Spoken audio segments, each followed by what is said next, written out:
What's up, YouTube? Today we're back with another Polymath online salon. This time it's going to be hopefully focused on time perception and entrainment.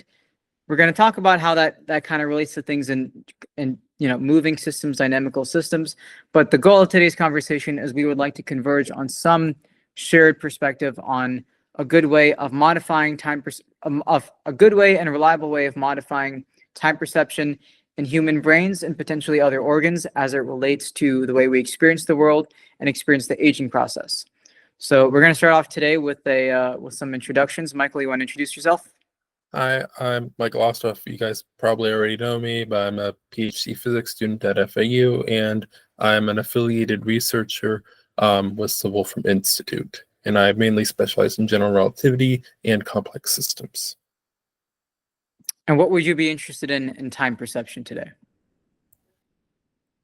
I mean, I'm more interested in like the physical mechanisms behind how time works, like in terms of how particles themselves would sort of perceive time. So Interesting. Yeah. I like that. Jesse, you next. Hey, I'm Jesse. I'm, I guess, academically a data science master's student. So I've done a lot of different projects in different spaces, and so interdisciplinary focus, I suppose, and a little background on like phenomenology and some cognitive science stuff. I'm not sure what exactly is my most interesting thing I'm looking for today, but more just a sense of how time is perceived and what I don't know if I can swing the conversation towards like sort of narrativity or trajectory perception or like interpretation of that as a whole, because that's sort of a higher, more complicated thing. But I'm interested to hear more from everybody else for sure. Awesome. Malcolm. So what's up, everybody? I'm a poet, musician, rapper. My main interest in this is seeing how it relates to flow and how that, goes into the mix of people's perception of time. Awesome. Misha. I'm Misha. You guys know me. I'm a little bit of everything. And what I'm kind of interested in, sort of a side passion project, is a theory of time, which is totally BS, but, well, maybe BS, but is possibly functional based on using GR and time dilation. And you're pretty interested in music cognition, and I think playing music has a lot to do with kind of perceiving time in a certain way, correct? Yeah, it gives you a relatively precise notion of time. I can usually tell my heart rate down within 2 BPM on my own, things like that. And so was this something that you were kind of already kind of naturally inclined towards, or was this something that was honed over time? Probably honed over time, but when I was very, very little, like before I can remember. Nicholas, intro. Boy genius. Hi. Hi, my name is Nicholas. I'm a high school student. I'm a student researcher at Ekkolápto. I'm really just interested in the physical concepts of time, like Misha and Michael said, with general relativity, and more specifically, I'm into quantum mechanics and string theory, and also looking at time maybe through a philosophical view instead. All right. Awesome. All right, cool. All right, so we have a sort of a collection of slightly different interests. We have people kind of on the physics and the philosophy side, and then I think I'm a little bit more on the biology and cognition side, but I see no reason why they can't intersect in today's conversation. So I think what I can lead with right now is just kind of start off with the types of experiments that I've done to try to modify my perception of time that don't necessarily even involve training on, say, a musical instrument, right? So when I used to think about how do you actually perceive time, in a lot of ways, it's just things have to change. If you're in a solid, if you're in a solid white room or solid black room, whatever, and you can't tell if anything is happening, you can't technically measure time, right? And even like, the sort of the way that we like the idea of a clock to measure time is that it's not just that it's changing that helps us tell the difference of things going by, but that it has to change in a sort of evenly distributed way, right? So it's like, 1 second shouldn't be different from 2 seconds. They should each be the same slice, sort of like a ruler. But then the big philosophical question is, how accurate are our clocks to begin with? And how much of the perception and even just the concept of time is entirely kind of observer dependent, which is maybe the physics people will chime in there. But in terms of the cognition stuff, I used to think about, all right, I don't like having to look at a clock all the time. I'm one of those types of people, like, can I just be able to tell time like in my head really well? So, one of the things I would try and experiment with is all right, can I just guess? Can I just get better at guessing the time? All right. So if it's 12 o'clock or whatever, I'll start off by saying, all right, this is a minute. Oh, okay, cool. I got it. Then 2 minutes. Okay, I got that. Let's just jump to 4 or 5 minutes. A little bit of friction. Maybe I'm starting to get it. And you keep doing this over like you learn any skill. And you can start to build up that precision of your perception of time, right? But the thing that happens when you try to train this is you notice how your perception of the speed of that time changes, right? So if I'm paying attention to each second, time feels like it's going a lot slower in comparison to whatever's outside of me, right? I'm sure we've all had those moments where things seem to really slow down because something kind of dramatic or crazy happened. And then there's times where it's like, you don't know where the hell all the time went. Like, oh geez, it's already the end of the day. Like, I don't even know what happened, type of thing. I don't know if any of you, like, in school, right? Did any of you ever like look at the clock to see when the class was going to get over, and it felt like forever? I've done it every single day. There you go. I don't I do think- that every day, but unfortunately, sometimes I do. Yeah, I think this No. is a pretty like normal human thing. I think there's a lot of people that kind of do this, right? And so I was like, okay, so that's interesting. I can, by kind of focusing on that, getting my mind to focus on this and almost entrain to it, I can perceive time slower or faster. And then what you can start to do is you can really get good at noticing that and start to attribute sort of, a certain thought or sensation with that. And then you can call on that to try to like make yourself perceive time. So like right now I can think about perceiving time slower and I can make things kind of slow down. Like I can feel the seconds more than I normally would. Right? Or if I want things to speed up, like right now, I can kind of think and I can make the thing feel like it's going by a little faster because of how I'm chunking things. Right? So like if you listen to a song or something, and if you try to listen to each individual note and tiny little hi-hat or whatever, and as that increases in granularity, you're going to actually feel time a little bit slower versus if you're just kind of listening to the whole thing at once and chunking it together. So what I would ask all of you here is sort of, what do you think of Yeah, I this? don't think And then that's right. what have you experimented with on your own? Go for it. Misha, you want to go? I don't think what you're saying actually is right at all. When you listen to a song that is longer, when you're listening more closely, you feel the time moving slower.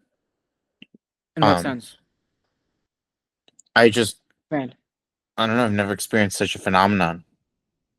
Because when I got really into music, I would try to focus like if you listen to like a lot of modern day, say, rap songs or something with the trap hi-hats that are like 140 to 160 BPM or whatever, is that I would try to really lock in on those hi-hats.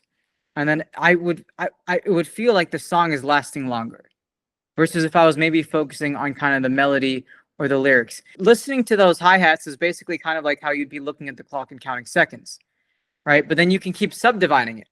You can go a half a second, then half of that. I mean, that starts to get much harder.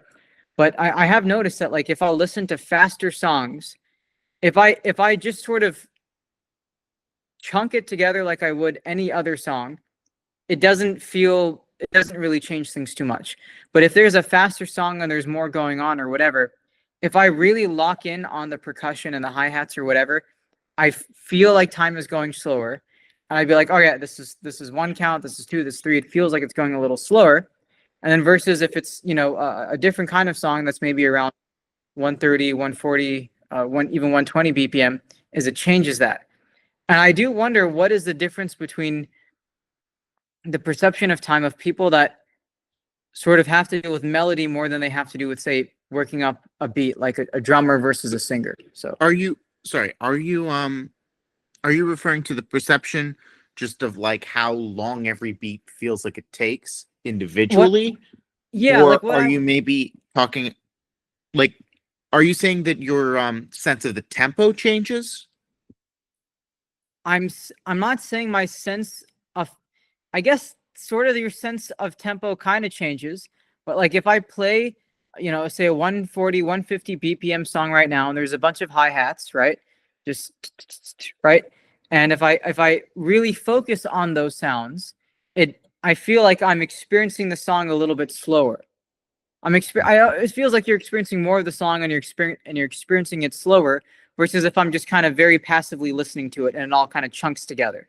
So it's the analogy would be like if you look at the clock right now, which has seconds, 30, 31, 32, 33, whatever, is that by focusing on those tiny increments, you're almost entraining yourself to experience time slower because it's a smaller cut. Is that making more sense now, maybe? It does. It's my initial experience to the song question, and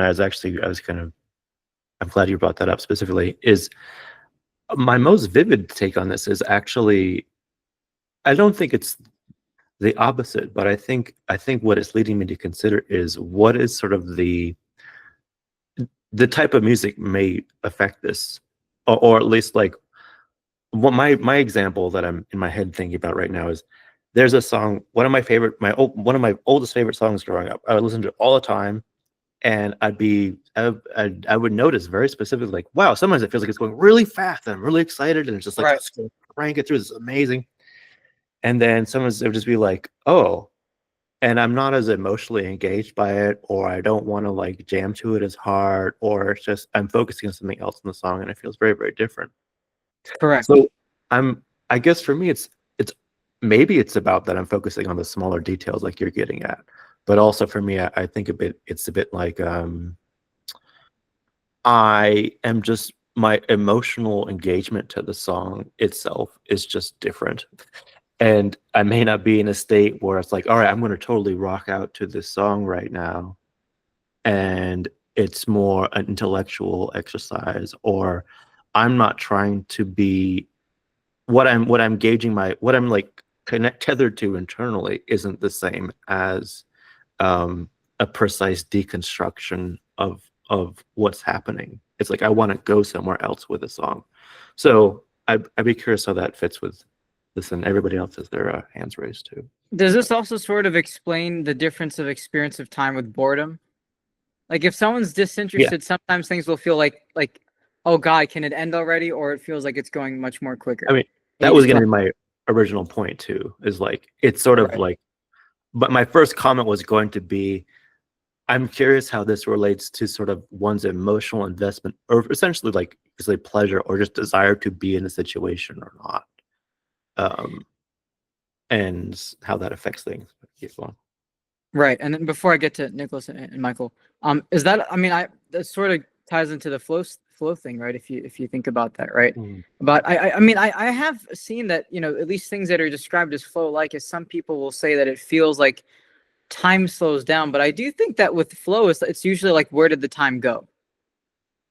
Because I feel like I've heard more reports of stuff like that. And it would be interesting because you don't necessarily have to be explicitly, purposefully in training to something, in a sense. But like okay, if you're driving or something, like I don't like, if you've driven a lot, it's not gonna. Okay, here's how I'll explain this. When you're learning a new skill or something for the first time, something is new, it usually feels like it's going by a little slower because you have to coarse grain things. You kind of have to be a little more, increase the resolution of your attention a bit to pay, focus on that. But then when your mind has already kind of understood that and accommodated it, then it just sort of chunks it, and then it can go by in larger slices, and it doesn't feel like it takes as much time, right? So I think that would be also like, if someone has never listened to like an odd, like a 11/4 beat song before, or some weird polyrhythm thing or whatever, like I would have to imagine that when people do it for the first time, there's a level of like friction that they feel, which makes time feel like it's going a little bit slower, and that's, again, I guess the boredom thing is also ties into like that feeling of friction, of something that's kind of forcing you to change something, right? Tying it into yesterday's conversation. But Nicholas, you had your hand up. Yeah, so I just wanted I agree with you with the point on so we all know the saying of time flies by when you're having fun. You're more Yeah. focused on that thing, you're more adept at understanding that one thing. And specifically, when you're talking about pace, my favorite song is Vivaldi's Winter, and it's very fast paced. But I've seen where the time it takes to get to the end of the song isn't so much dependent on the actual uh, high notes versus low notes, because in Vivaldi's there's no the low notes, but there's a everything is high. So when I'm listening to it, I always see it going by much, much faster, even though it's much higher.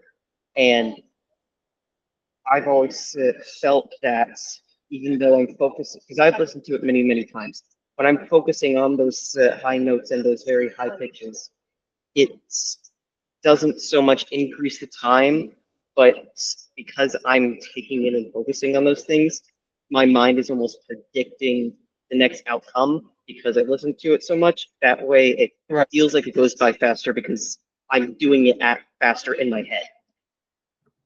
Mm-hmm. Wait, that would shouldn't that make it feel like it goes slower? It should, but it always makes it feel like it goes faster. I don't know why, but it's more of an emotional thing, honestly. Like, because I enjoy the song and because I'm predicting every next thing that comes along in my head and playing the sound that is going to come next in my head, it Right. goes by faster because I can tell what's going to be next. Is it sort of like an anticipation of, oh, this is going to be so great, and I would just want like the it's almost like the Yeah, anticipation condenses it. Sorry. it's basically like that. Yeah, no problem. Because when I first turn on the song, I always like to just listen to the first little part. But then as soon as that first little part's over, immediately my head is playing at the same tempo, and I'm predicting what's going to happen next. Yeah, and even with my like favorite song analogy before is like sometimes I've listened to the song and I'm not like, okay, well, it's cool, it's my favorite song, and it's just I don't have the anticipation, I don't have the desire to race through it or like have it totally immersed in it. The way I would kind of explain it in my thought behind that is I was like, okay, if I can experience time slower, can I do the same thing? Let's just say I'm experiencing time faster and I do some task in my mind at that time. If I experience time slower, do I have more time to do that task and think about it more deeply and whatever? So just to compress more. And the answer to that is I think it's kind of complicated because depending on the way that you slow things down, your thoughts can also slow. So the key is can you get your thoughts to remain at that different time while your perception is slowing down so you can compress more into it, right? I think that one's a little bit of a harder skill to train. Yeah. Which I've noticed, but that in a lot of ways that is the kind of goal, and I have noticed. Let me think of this example. So I have various sort of these cognitive practices and things that I do to try to. I call them like anti-chunking things, so that I try to not chunk things together and think of them in as many pieces as possible, and then try to compress it before just chunking them prematurely. And I have noticed that if I practice like that, I'm not directly training on, looking at a clock or whatever to experience time slower or whatever. But by training on that, I think you're actually getting that effect. Right. So about what are those things called? Well, okay, here's how I'll explain it. Let's just say I give you 6 or 7 different things to remember. Right. What I've noticed is that if I just try to compress all of them into one thing, and as long as I'm not like if I chunk those 2 things and then the other 2 things or whatever, then it doesn't have the same effect. If I take each of those 6 or 7 things, and then after I've put all those into one view and then try to compress that, I'll get a similar effect where things are going slower, but I'm actually getting more done. Because I think if you normally depending on how you train your perception of time to slow down, is your thoughts will almost slow down as well. And it takes a little bit of a purposeful effort, at least in my case, to maintain, say, the speed of your normal thought while your perception of time is slower, so you can compress more. I don't know. I hope that maybe answers that. So perception, if your perception is slower, I'm a little bit confused why it would matter how fast your time perception is rather than just increasing the tick rate of your thoughts. What I'm saying is that by changing your perception of time, you don't, at least in some cases, you don't immediately change the timing of your thoughts. There's different ways to do this. All right. So what I've also noticed is there is a sweet spot also of like of the tempo that you're kind of immediately able to train onto. Like if something is too slow, it's going to be more difficult, and then if it's too fast, it's going to be too difficult.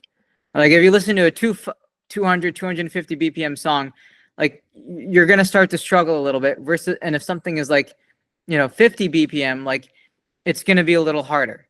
And then what'll happen is if it's something slower, your brain will try to divide it in terms of something else that it's familiar with.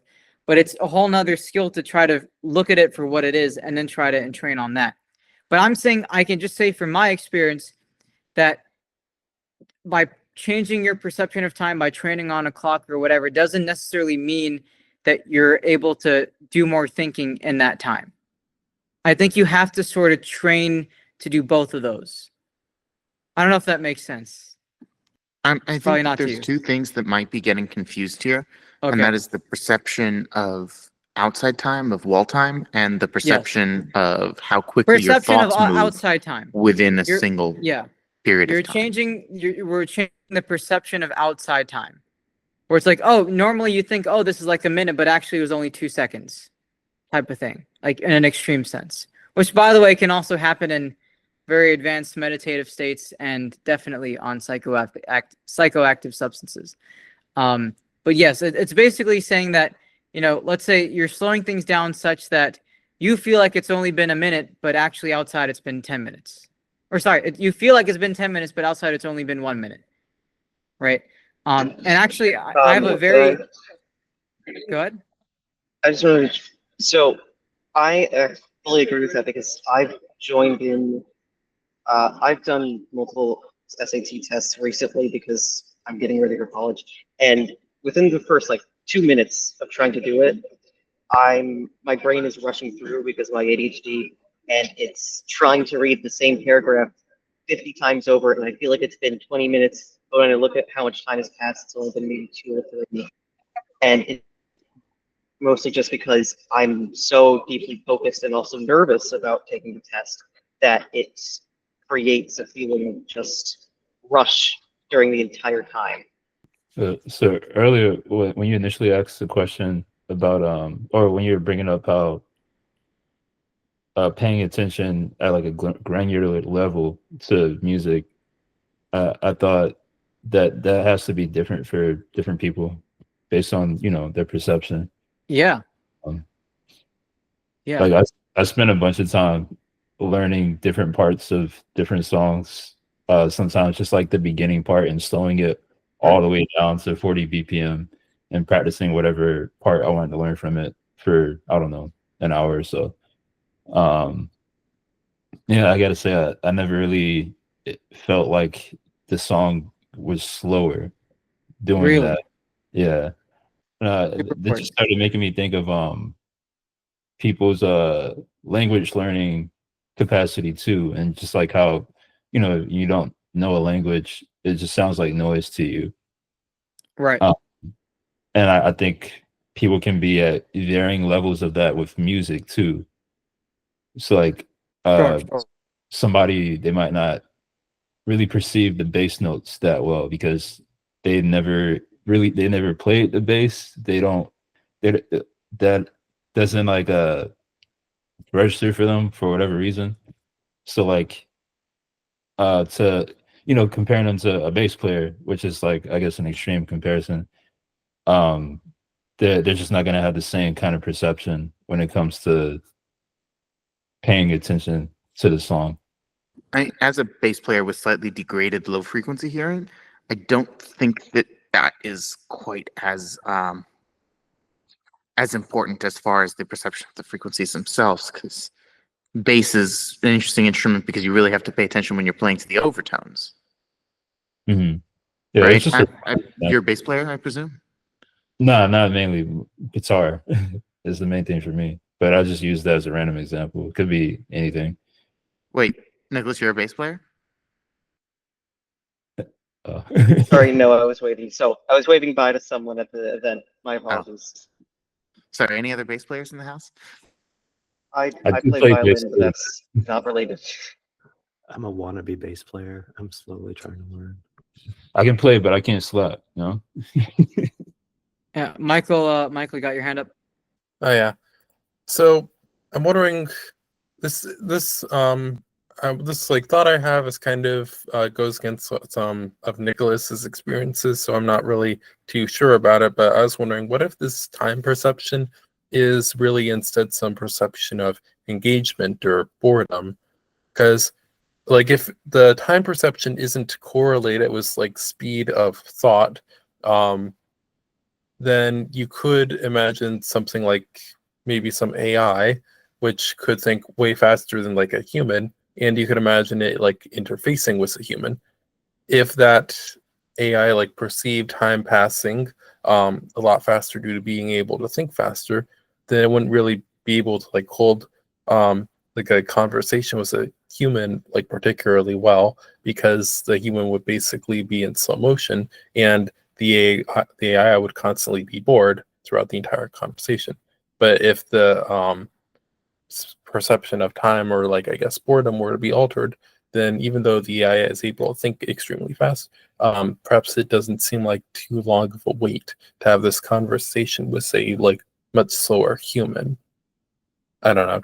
Did that make any sense? I did. I, it does make much more sense to me that way. But I've also realized like different brains can actually feel that way. Like you said with the advanced AI, it thinking faster and it being able to sense time in a different way. Would think that someone with ADHD like myself, who can think at much faster speeds, better, maybe not think better about certain things, but more because when ADHD, the neurons are overstimulated, you're overactivated, you're getting more excitation with it, and because of that, you're thinking at a faster rate, and it doesn't hurt, but it's more just you can feel yourself thinking faster, and you know you're thinking faster, but the time depends on that.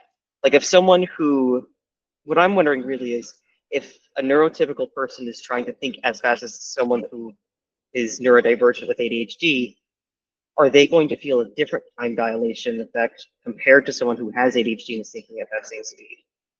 If you're like, if ADHD basically makes you think like a lot faster, then would time seeming to like slow down give you more control over your own thought process and allow you to think more efficiently in a smaller amount of time? I actually have seen that myself, where if I'm sitting down to do some assignment at the end of the day, and say it's something I actually want to work on, like my math homework or some physics homework, I'm sitting down, I'm doing that, and I'm doing it in a very efficient manner, and I can feel myself with my brain slowing down, but at the same time, I can feel it feels like no time has passed at all to myself. However, I look at the clock and it's 2 hours later after it feels like it's been 30 minutes. Oh, that's like the opposite. So it's when I think faster, less time passes, but when I think slower, more time passes. I have no idea how to interpret this. Oh, one way maybe we can also kind of, if people have tried this, is like, have you listened to like a much faster paced song and then immediately a slower song played and it feels slower than you remember the song originally being? I think people have generally experienced that like at some point. I have to imagine. Is there a consensus on this? I agree with that. Man, that's interesting. I felt that. Wait, Before. so Nicholas, you have felt this? I have felt it before. Yeah. Okay, Michael. No. You mean how? Sorry, tempo changes causing the difference? No, If I'm you saying like Or- when you have a tempo change up to a faster song, and then back down to the same lower tempo and now feels slower So- than start. Is that the experience? So that's what I'm taking it as from Addy, but that is what I Yeah. felt before. Like I'll listen I'll listen to Vivaldi's Winter, like I said, and then I'll go straight to some slow jazz, like Louis Armstrong or something, and it feels like that song is going much, much slower myself. Even if it's not actually slower, even if it's less time actually passing, and it's not like a big effect. It doesn't do it to where I'm hearing him in slow motion or it feels like it's going on for 10 minutes instead of a 3-minute song, but more so like it's a very tiny effect that I can feel happening between songs. I mean, this is something that's used within songs that I think composers use. I'd assume deliberately. I know it's deliberate with keys. How you can do like drifting up in pitch, and then when you go back down, it feels like you drop to a much lower pitch, even though you're back to where you started. It's like a little trick that people use. So the existence of that perception, that differential perception, is well established. so. Malcolm, you haven't experienced any of this.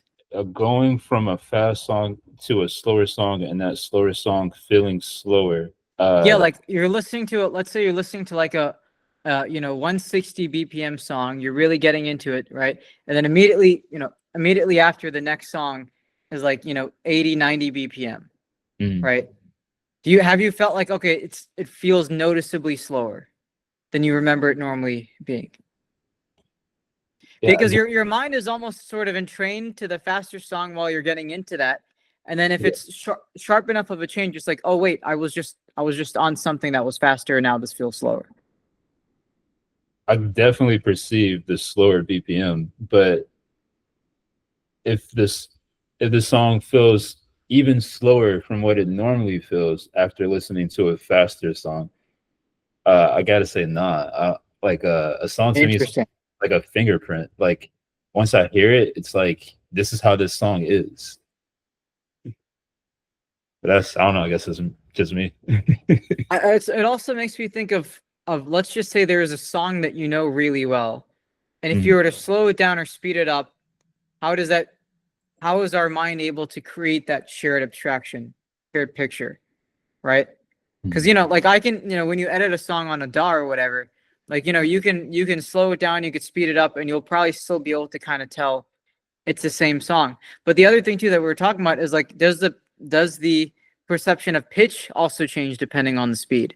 Because I know that from, again, you have very intensive meditative experiences or psychoactive substances or whatever, is that sometimes when time slows or speeds, is the pitch changes with it as well. And I haven't directly noticed this. I think I've noticed it slightly in a sober state, but definitely not as much as on some type of substance, which is again interesting, right? Is that why is it that the pitch changes and your brain doesn't just still maintain the same pitch even if it kind of knows it's the same song? And then also the other thing is like I think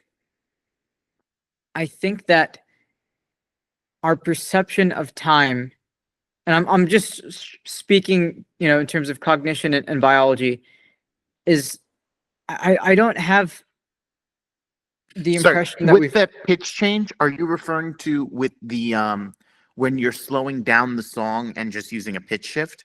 Yeah, that distorts overtones. That's why you'd hear that. correct. Yeah. That'd be completely obvious because while you're shifting back the pitch, you're not shifting back all the overtones in the way that you would expect, especially with like fall offs. So I guess the next thing then to tie into is how do we entrain? Let's just say you have multiple. Let's just say you have multiple, 2 tempos, 2 rhythms, whatever going on. Is how do our minds make sense of time if there's 2 clocks creating a friction of experience of time? All right. So I think this was also kind of like what are those things you wear headphones, then you have to experience 2 like different frequencies or tempos of time or something. What are the binaural beats, something like that? And I recall there being a thing that, okay, what happens is your mind will try to sort of generalize between those and create a third tempo thing or whatever, or sound, in between. And I would be very curious to see, because Sorry. I think, good. You're referring to when you have like headphones and through the left ear you play like one tempo and then just like a steady beat, and then the other ear you play just steady metronome in a different tempo? Yeah, like let's just say your left ear you have 150 BPM, and then your right ear you have maybe 90 BPM or something like that. Now, how does you can't technically, you can kind of deal with that in a few ways, right? So what I've tried with this is that, okay, I can just kind of section off those two things and hear them in like separate channels, or I can try to hear them in one picture. And what ends up happening when I try to compress it into one picture, right, or one experience of tempo, is that my mind will start to create a third tempo that's sort of like an average between them. It almost averages them. And I think that's similar to the idea behind what like binaural beats are sort of supposed to do. And I've noticed, like, if I listen to a song like with different polyrhythms, or if things feel like there's a lot of friction, right, in a song, whatever it is, because of the rhythm, the tempo, whatever, is that I can either choose to listen to it in separate channels entirely, right? Like I'm watching, one car move here, one car move there on opposite ways on the road, or I can look at it as one thing and create some average in between it, right? So that's another interesting thing about the way we perceive time, because in a lot of ways, maybe, things move. If you're kind of walking around, especially in a city, or watching cars go on a street, whatever, is that things are moving. If you attribute a tempo to things, they are moving at different tempos, right? And what our minds will try to do is try to compress that into something that's understandable. That's a lot of times some kind of average between them, right? Why is it that our brain tries to average the sounds, right? And what does it gain from averaging the two different tempos? So if there's a slower tempo in one ear, higher tempo in the other, your mind, like the binaural beat thing, will try to reach some center that's like an average between them. And the way that it chunks it is, I don't know, maybe I'm explaining this really badly. Malcolm, have you experienced anything like this before, or Nicholas, or Jesse? Yeah, but that beating is actually- based on two different frequencies. So, yeah, that's actually what I was going to go into. If you're listening to, like, with Doppler effect, if you have an ambulance crossing right in front of you, your mind's not at those sounds; it's hearing those different sounds at each point. Can you have your mind entrained on two different perceptions of time? Right? Can you do that? Can you have two sort of competing perceptions of time? Like if I focus on something fast, but then also simultaneously try to focus on something slower. When I've tried this, it is kind of difficult actually to get that right. But you get this weird effect where either your brain will try to just section them off entirely, or it'll try to average them. No, I do understand better what you're talking about now, because I have tried the same thing where listen to a lower pitch sound and then listen to a higher pitch sound, trying to focus on either of them at the same time. And I have felt both of the effects where it's kind of like mixing them together. The way you put it originally is a bit different from what I thought you were talking about. But even with that, I have felt that effect as well. It is, I don't know if it's more the brain averaging them out consciously. I think it's more the brain is trying to just find the correct sound that should be played. Because if you're having two contrasting tones, you're not trying to find what tone you're playing, you're trying to find the tone that should be playing if those tones were constructed. Right. Because the brain, I feel, wouldn't want it to be, not so much that it wouldn't want it to be more, it detects the constructive more than the destructive. Because if they're two opposing, they may not destruct in the brain, so the brain constructs something around them, or if they do destruct together, then it could create a different sound entirely. Correct. Right. Which is, again, interesting that is a thing that is even kind of possible. But then now sort of just shifting over to things outside of just the brain, right? Is what are the other ways that different things in our bodies tell time? Like, how does our heart tell time? Any ideas, right? I mean, it has a kind of rhythm, and I'd say and a more tempo. just like the way we do it in health, obviously, is BPM, but the brain, I think, maybe doesn't have all different times, but it has more of a controlled time to itself that controls the rest of the beats. Like your brain isn't going to function at the same time as your liver, or your liver might function at the same time as your brain. But it has kind of like a master time that controls it. Because of the signaling that goes through your body, and each of those signals does take time to get to those places, I think it can construct a wave almost, or some frequency of sound that can go through your body and be able to create a rhythm to your body. Misha, what do we know about musicians and like heartbeats and heart rate? You mean like entrainment?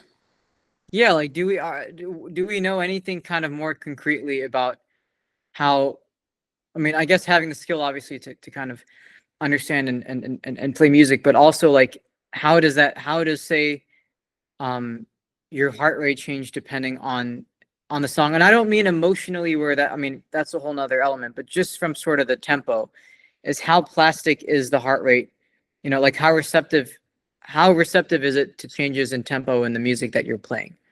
Because I have no, like, the other thing that I've noticed too, slight off topic, is like with running, right? Like a lot of people run and listen to music, and like there's there's multiple ways, at least when I've done it, is that I'll just sort of focus separately on the tempo of my running, the pace of my running, and the pace on the music, and then sometimes I'll just try to match it up to that, which is in a lot of ways kind of what dancers do, right? Is the way they're coordinating with that. Go ahead, Misha. So respiratory rate is usually first to entrain. There are studies establishing that heart rate in some people does have the entrainment.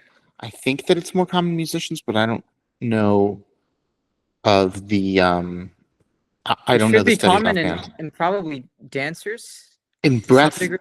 breath almost always, but heart rate, I'm not sure. I know it is a known phenomenon, but what the actual other effects of it are less known.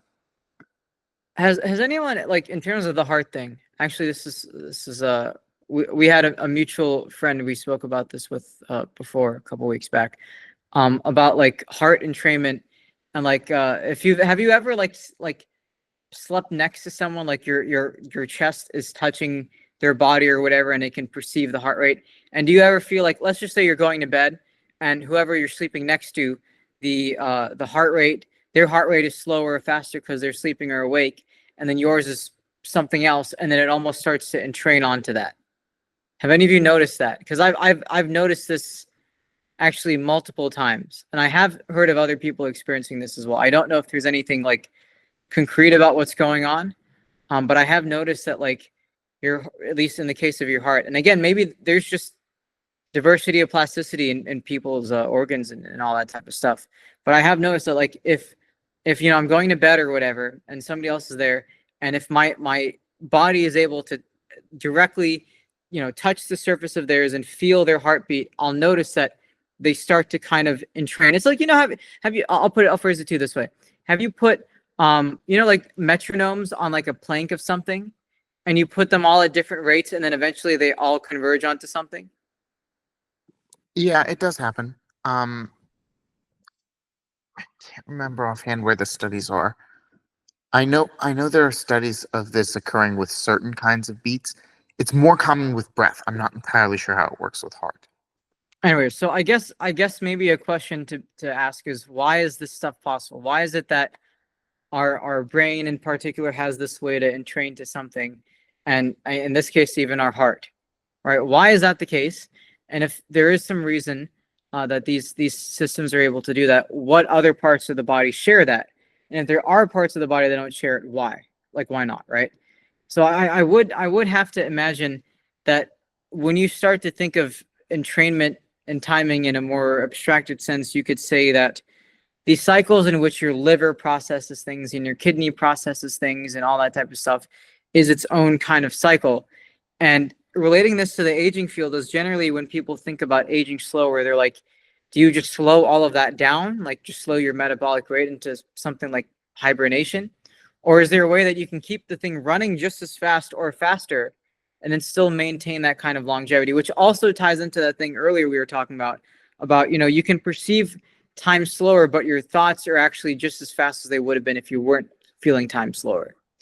So I'm curious about if anyone has looked into, have any of you looked into this thing called cessation? Cessation meditation. I'm going to just type it in the comments so people can see the. Well, there's this thing called cessation, which you don't really have a good idea of what it actually is under sort of modern scientific language, but it appears to be some type of induced hibernative state in humans taken on by very, very, very advanced forms of meditation. And from what I recall, I think your perception of time is very much modified during this, right? And I, you know, one of the things that apparently happens when you enter into this state is that you actually don't experience anything. It's like it's a cessation of consciousness. Like it's kind of not there supposedly, right?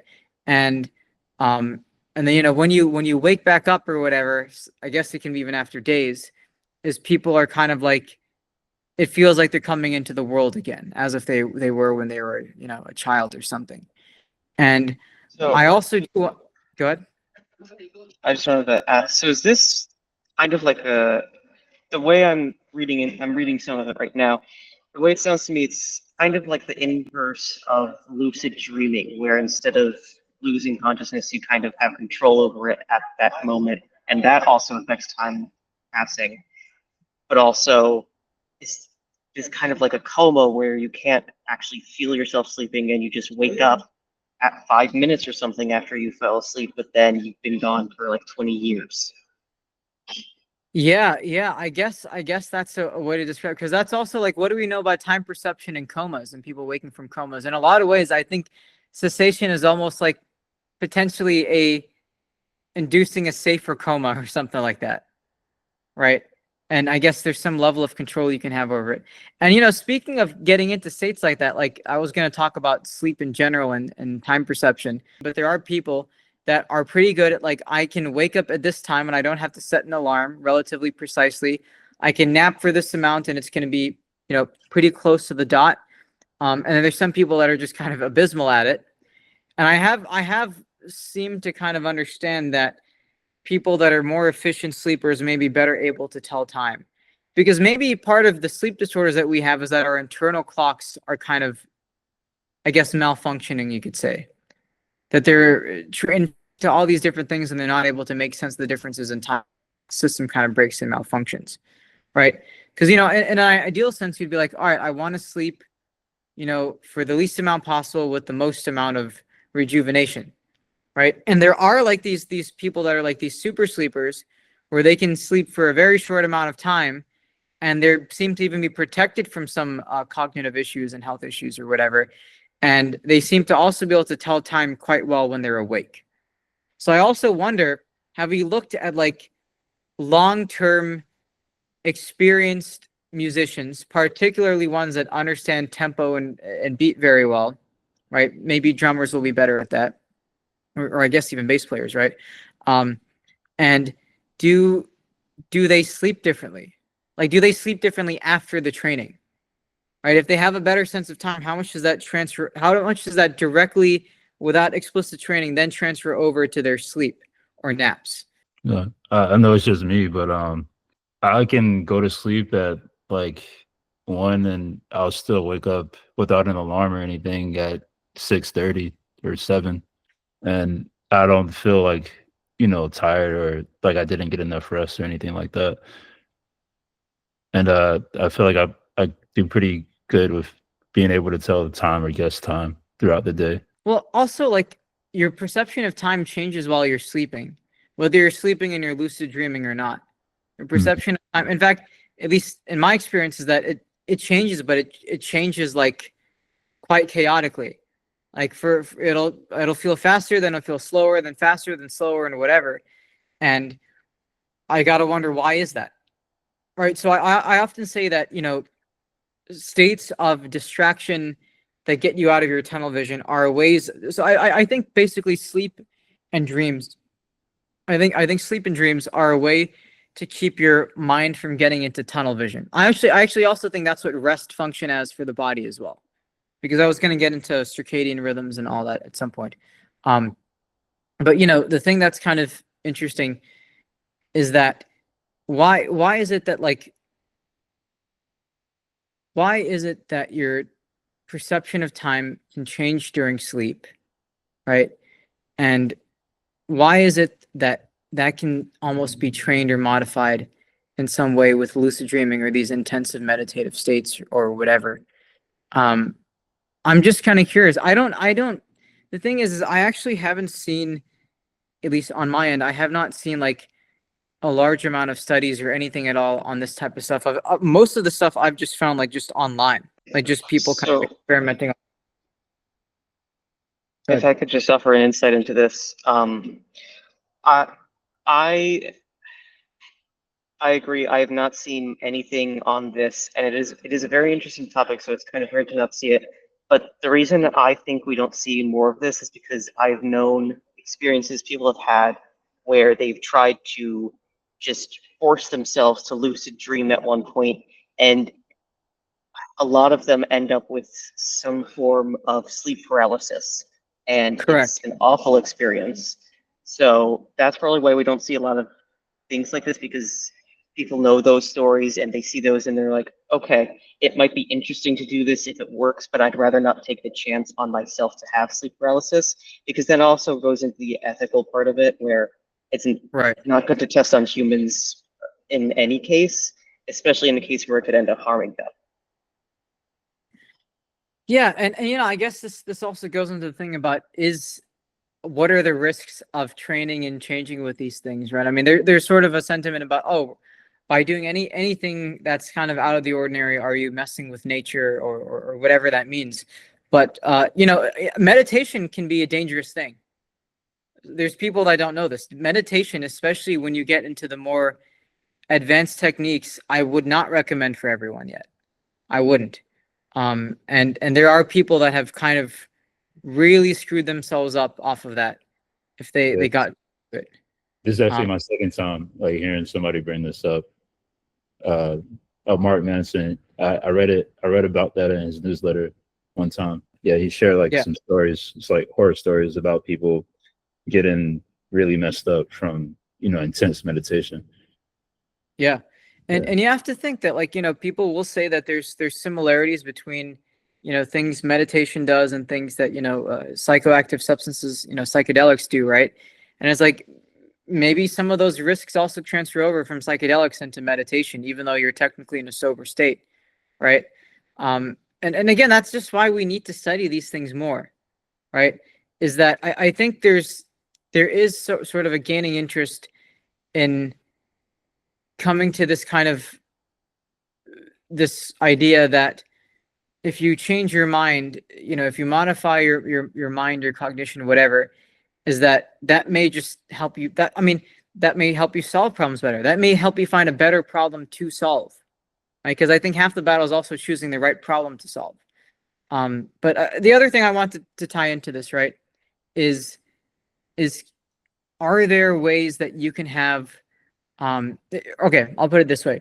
Do you always want clocks to be synced up? Right? So there's a thing about aging clocks in biology, and there's different parts of the body that will have these things that we determine as aging clocks that have different rates. And perhaps there's a reason that they have different rates.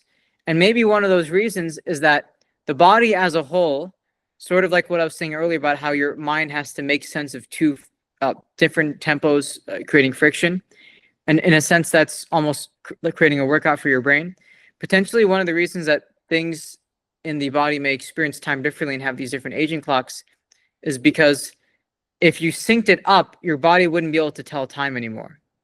Because it's being able to tell the time that there's these different rates of things because of the change, the perception of change. And I also think that there are times where maybe you want to age at a faster rate or age at a slower rate. Right. And I do question this whole idea of, is aging a good or a bad thing in the first place? Yeah, I mean, I guess some of this conversation is how can we change your perception of time? What is it good for? What is it useful for figuring more things out in the world or whatever. But I do question that, are there good reasons to keep some of the things that we're built in with, right? I'm not fully set on a conclusion of that. I think that could play into like stem cells in a way, where if we have cells Right. of a person and we create, say, a heart or a liver for that person, we have current storage methods that are going to keep that thing going for a while, but they're not perfect. So what if we want to create a heart 200 years in the past for a patient who needs a heart transplant now? You could use some time dilation on that Right. by having it in the gravitational dilation, just speed up. Right. One thing I wanted to bring up too is how people in a team sport experience time. Right. So, I mean, you could say, okay, in a team sport, there's a level of, you have to be able to sync up with all the players. If you're operating on different time scales, then you may not be able to function coherently. But you want to be able to have enough of a shared experience of time so that, you know, you don't have to explicitly look at a clock to know when you should do X, Y, or Z. Right. And even in something like tennis, there is a kind of rhythm going. Right. And actually part of the goal of say tennis is you're almost trying to break that symmetry by, you know, making the other opponent miss the ball or whatever. Right. And also, like when you score a goal in basketball or soccer or football or whatever, that's kind of what you're doing. And the fascinating thing about things like sports and all that is that each person is doing a slightly different thing, but they're actually working towards the same goal, right?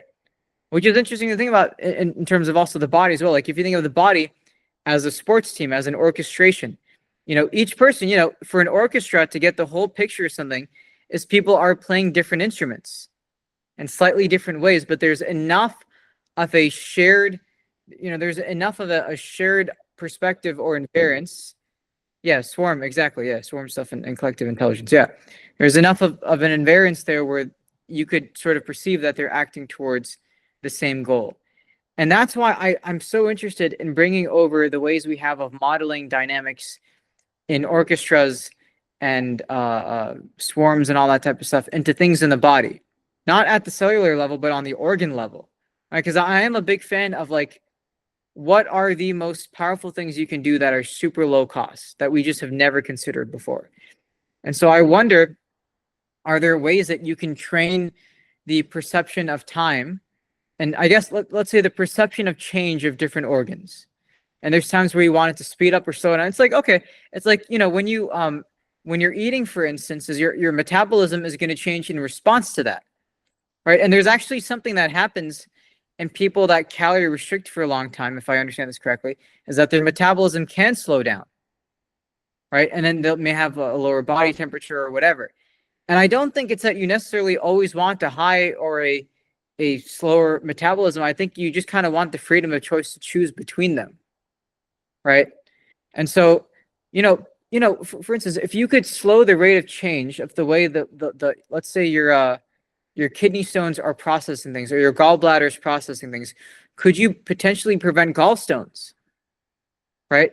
So I think there's ways of training this. And, you know, the way you could train it in these organs is maybe the way that you time your placement of food. Right. It's also possible. Oh, Tomer's joining in now. What's up, Tomer? Nice to have you on. Finally. So excited. Give a quick intro about yourself real quick.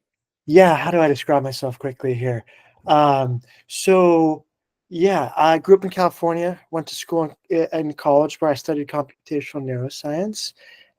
In terms of intellectual pursuits, interested in the free energy principle, Whiteheadian philosophy, and exploring theological, philosophical interests. And always love to connect with folks musing about the intersection of complexity science, philosophy, trying to bridge ancient wisdom with modern knowledge, and particularly through the study of cognitive science and complexity theory. So, yeah, good to meet you all. Yeah. So this whole time we've basically been talking about time perception. And what we found is we have several disagreements about time perception and ways of understanding what it is and training it, and even just kind of our own experiences of changes of perception and time. But I'll finish up. You know, one of the topics I was on right before you jumped on was about how you're sort of the timing of your caloric intake and all that trains the perception of time of your metabolism, because metabolism has a rate. We can sort of attribute a rate to it. And we do know that if you slow down eating enough, right, if you introduce enough of a gap, is that your metabolism can slow down. And then what can happen is if people are in a certain reference window and they can consume a lot, is their metabolism will speed up. And you can sort of see this in the short term, where if you go and you eat something, right, is your metabolism will slightly change in response to that. And so what I'm suggesting is there might be a way to train, not, well, I say train, but to train getting control of your metabolism in a more sort of purposeful way by training in cycles the way that you're, the timing of when you're eating your food. Right? Because I was also talking about the perception of time, the perception of change, the cycles of processing information that other organs go through, like the gallbladder or the kidney. And if you can train that, maybe you can also prevent things like gallstones, which can be very painful, or kidney stones, which can be very painful, right? And so one of the things that'll happen a lot of the time, if I understand correctly, is that if you have enough of a refresh rate of these things, maybe you'll alleviate something. You'll alleviate some issues that lead to buildup. And that also does remind me of the way your oral system works, like in your mouth. There's cycles to our saliva, right? And saliva and the sort of moisture of that is also what keeps your teeth and your gums healthy.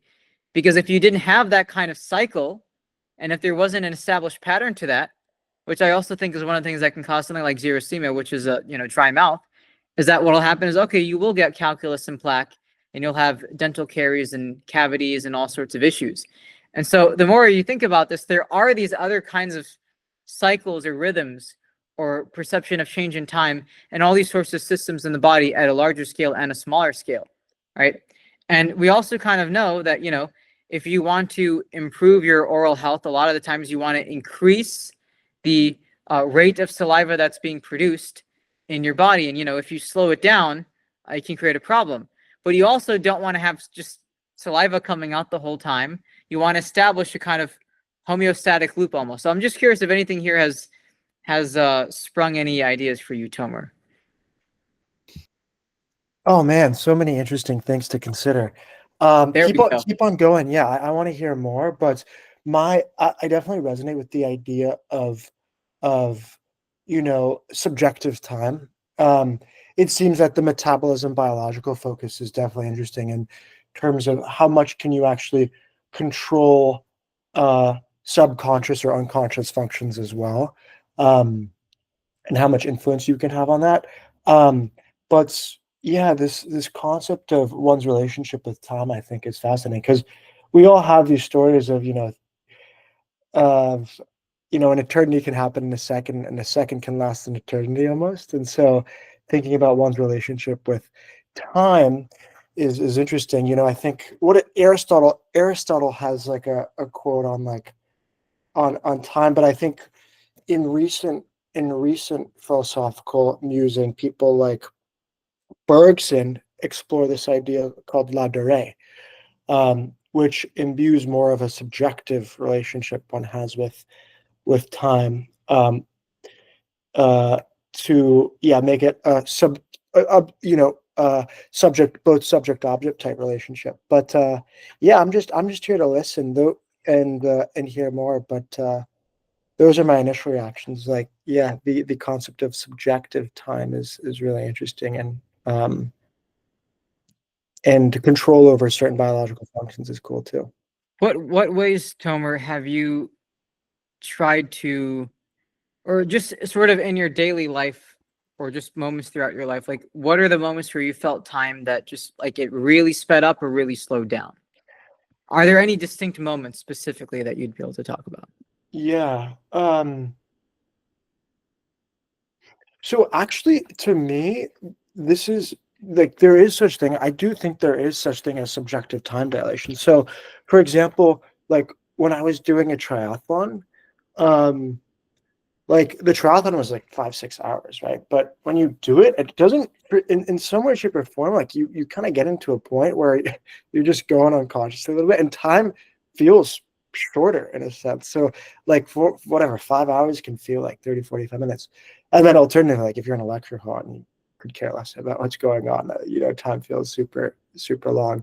But that to me is, I do think there is a causal relationship between, subjective experience and time dilation on but yeah. What about you? During those periods when that changed, right? So if you felt time was going slower, did your speed of thoughts also slow down, or did they stay the same? There are periods in which speed of thought increases. I think that happens like in moments of anxiety. I think it's the reverse. I think as things become a little bit more unconscious, right, you're kind of just going on autopilot, time slows, whatever, like 5 hours feels super short. So there's another interesting thing too, where I was reading a story about like professional runners and cyclists who like even lose a sense of, like, even feel like, they leave their bodies in a sense, like they just feel like they're going along. And I think in that way, that also changes one's relationship with time. But I do think I do think it's interesting to explore. Just very, very off the top musings, but yeah, I do think exploring the concept of eternity also is really cool too, which I think one naturally has to do when they talk about time, where eternity is not just a super long period of time, which is what we assume. No, it's actually no time at all. It's no time, no space. So the concept of time also begs the question of what would it look like if there was no time at all. But that's definitely much more abstract, and I don't know how to think about that one. But So I guess, so sort of just to structure things a little bit, I guess where we're at right now that I'm interested in talking about is, all right, so we kind of have this established thing that there are different ways of experiencing time, and there are ways to modify this. And then I'm interested more in talking now about like how different systems experience time. So we started off talking about the brain and whatever, went a little bit to the heart, and now we're kind of abstracting it a bit more to think about, well, how do other organs also experience time and process things and make sense of their world? All right. So is sort of the body is a metabolic rate, kind of the body's experience of time in a sense, right? And I think we also kind of have an idea that like smaller organisms tend to have much faster metabolisms. Like I think flies and smaller animals will generally see in kind of slower motion than us, right? And I guess part of the thing here is that I think a goal that a lot of people that are interested in, say, cognitive enhancement, right, that they're interested in, is that, all right, can you slow your, yes, sampling rate is relevant here, correct, is, if you experience time slower, can you fit more information into that, like in terms of your thoughts, so that I can, to me, it only feels like I'm just thinking for a minute, but outside it's been different, right? It feels to me like it's been an hour, but outside it's only been a minute, and I did an hour's worth of thinking in 1 minute, right? In a lot of ways, that's kind of I think our brains are always doing that to abstract and make sense of the world, to make sense of time in the first place. But I'm fascinated and passionate about how can we actually accelerate that and grow that so that we can experience it. Yeah. Adi, one interesting concept when you were talking about the different types of time that organs experience, right? The heart, right? The heart, muscles, etc. Are you familiar with this concept of entrainment? Yes, we were talking about entrainment. Yeah. Yeah, where there's one question of how do different subsystems work and harmonize with one another. And there was this experiment done back in the day of harmonizing clocks. So there was a researcher, I forget his name, but he put clocks up on the wall that swung at different periods. And over time, what would happen? What do you think would happen? they eventually sync up and fizzle. We were talking about this just earlier. Yeah. Oh, really? Oh, okay, Yeah. perfect. Yeah, Yeah. that's I yeah, was thinking exactly. about putting metronomes on like a piece of wood at different rates, and then they start to sync up. Exactly, and they end up. So there is. It's interesting that there is this concept of harmonization that occurs. Oh, that's so funny that you guys were talking about it. But that's what I was thinking about too, of when you were talking about these different systems and how they harmonize and cohere with one another. But yeah. Yeah, and I was saying, like, are there benefits to having multiple? Like, if you look at, okay, you have different clocks experiencing time at different rates, and if that was represented as, say, channels of attention in your mind. So we were talking earlier about, like, can you focus and entrain to something, to a faster beat and a slower beat simultaneously? So the example that I gave is, in one ear you have like a faster beat and you're entraining to that, but then also you're creating a separate channel of like attention and experience with the right ear, and that's like it's slower, right? So one ear is faster, one ear is slower. And then what happens? Do you just kind of leave those separate, or do you try to merge them and average them and generalize them in some ways? And then what ways does your mind do that? Because I think that's, in a sense, in a broad sense, that's also like that idea behind like binaural beats or all that type of stuff, right? Yeah. And so something to consider, which is also, I mean, we, in a sense, we kind of do this with polyrhythms and stuff like that. But I also wonder that, the fact that you can kind of train to either focus on them separately or try to merge them and average them out together, is that there are benefits to probably choosing one or the other. I think what you're really going after is control, because you don't want to fall into only one. You want to be able to kind of choose between them, right? Nicholas, you had your hand up. Yeah, I just wanted to add on to this a little bit because I agree that it's better to be able to choose between them, but I think there's sort of a natural cause between those things because I think I'm trying to think of where it is. I believe it's London, but there's a certain bridge that was constructed and is supposed to be impenetrable against wind. It was not supposed to move at all. However, they had to close it down every once in a while for repairs because it would sway so much. And engineers were trying. Tacoma Narrows Bridge. I think so. Is it the same one where people walking across it will cause it to Yeah, wave back Tacoma and Narrows, forth? yeah. Yeah. There may be a few, but yeah, one of them was the Tacoma Narrows. Sorry to interrupt. Yeah. But yeah. No problem. But yeah, so people will become almost like a wave sorts marching together as one because they're trying to not cause the bridge to sway, but it also by that is causing it to sway. However, because you're walking across at the same time, you're becoming part of that wave. And you can also see this in people clapping. After 5 or so minutes of an auditorium clapping at the exact same time, you can start to hear there is now a synchronization of people clapping.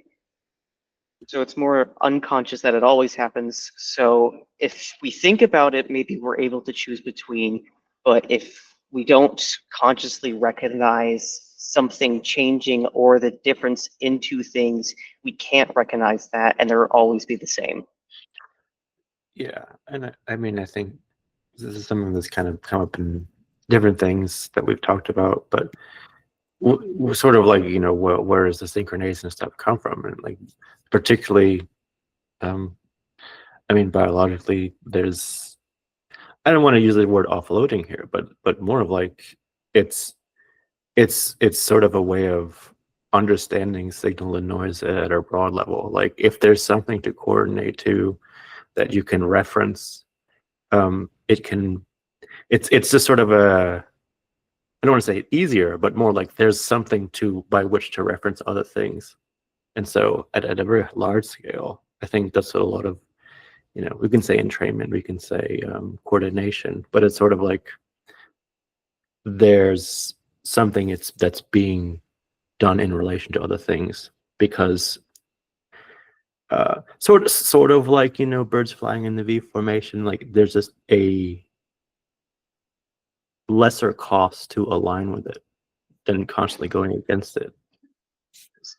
So that kind of plays into the physics principle of least action, which isn't generally called that, but I know it as Mapatui's least action, where it comes from the Perkisachrome problem and inverse cycloid curve. But where everything tries to minimize to a point, and that kind of goes against entropy, where everything tends towards a maximum. Hmm. But generalizing that out, you get the equilibrium of the world.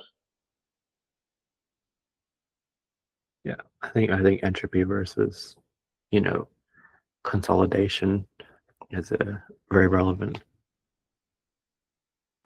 It's also like the rate, like I guess maybe a better way to also phrase all this is you're talking about a rate, like something that's cyclical, and you know, in a sense, each sort of you know, line on the ruler that we use to tell time is kind of a cycle, and the reason that we call it a cycle is because there's enough either an exact same sort of change in increment or something close enough. Like natural rhythms, you know, in our bodies, for instance, are not like as you would say it's not as precise to the T as when we design, you know, a mechanical clock or electrical clock or whatever. But there are, if you really sit and think about this, everything in the body has a kind of rate, right? And we can talk this and also in like the rate that just cells replenish themselves over time. Like there's a big thing in sort of a philosophy of biology in mind about like, you know, if your cells and things in your body are always changing, how are you the same person you were, you know, 5 years ago or a month ago, even if things are kind of changing. And the fact that there's a rate means that there's something that's invariant in that rate that lets you even tell that that's happening in the first place. Now you can get kind of on the metaphysical side with that, but I think in terms of focusing on the you know, cognitive biological enhancement thing, is I think that if we broaden our understanding of what a rate or a cycle is, we can start to modify that in different systems. So I do believe that you could probably have you could gain some control over your metabolism by doing a few things. I think one way you can do it is through the food thing and the way that we time it. I also think that's part of why intermittent fasting and calorie restriction has the effect that it does, right? But another way to potentially do that is through temperature training, right? So there are those stories and anecdotes, and I think there's one study on this about more advanced meditators being able to sort of locally change their like body temperature in some area. And I think one way that you can sort of take a different path is that you can just sort of put yourself in the cold or put yourself in the warm or whatever, and really focus on kind of the experience of your body heating up or cooling down. And if you do it very slowly, it's going to be much harder to tell. Right? It's like if time, you know, when I was saying like if you have a very slow song, it's going to be much harder to kind of lock into that. Likewise with the very fast song. So there's, like we were saying with the hormesis stuff, is there's a sweet spot.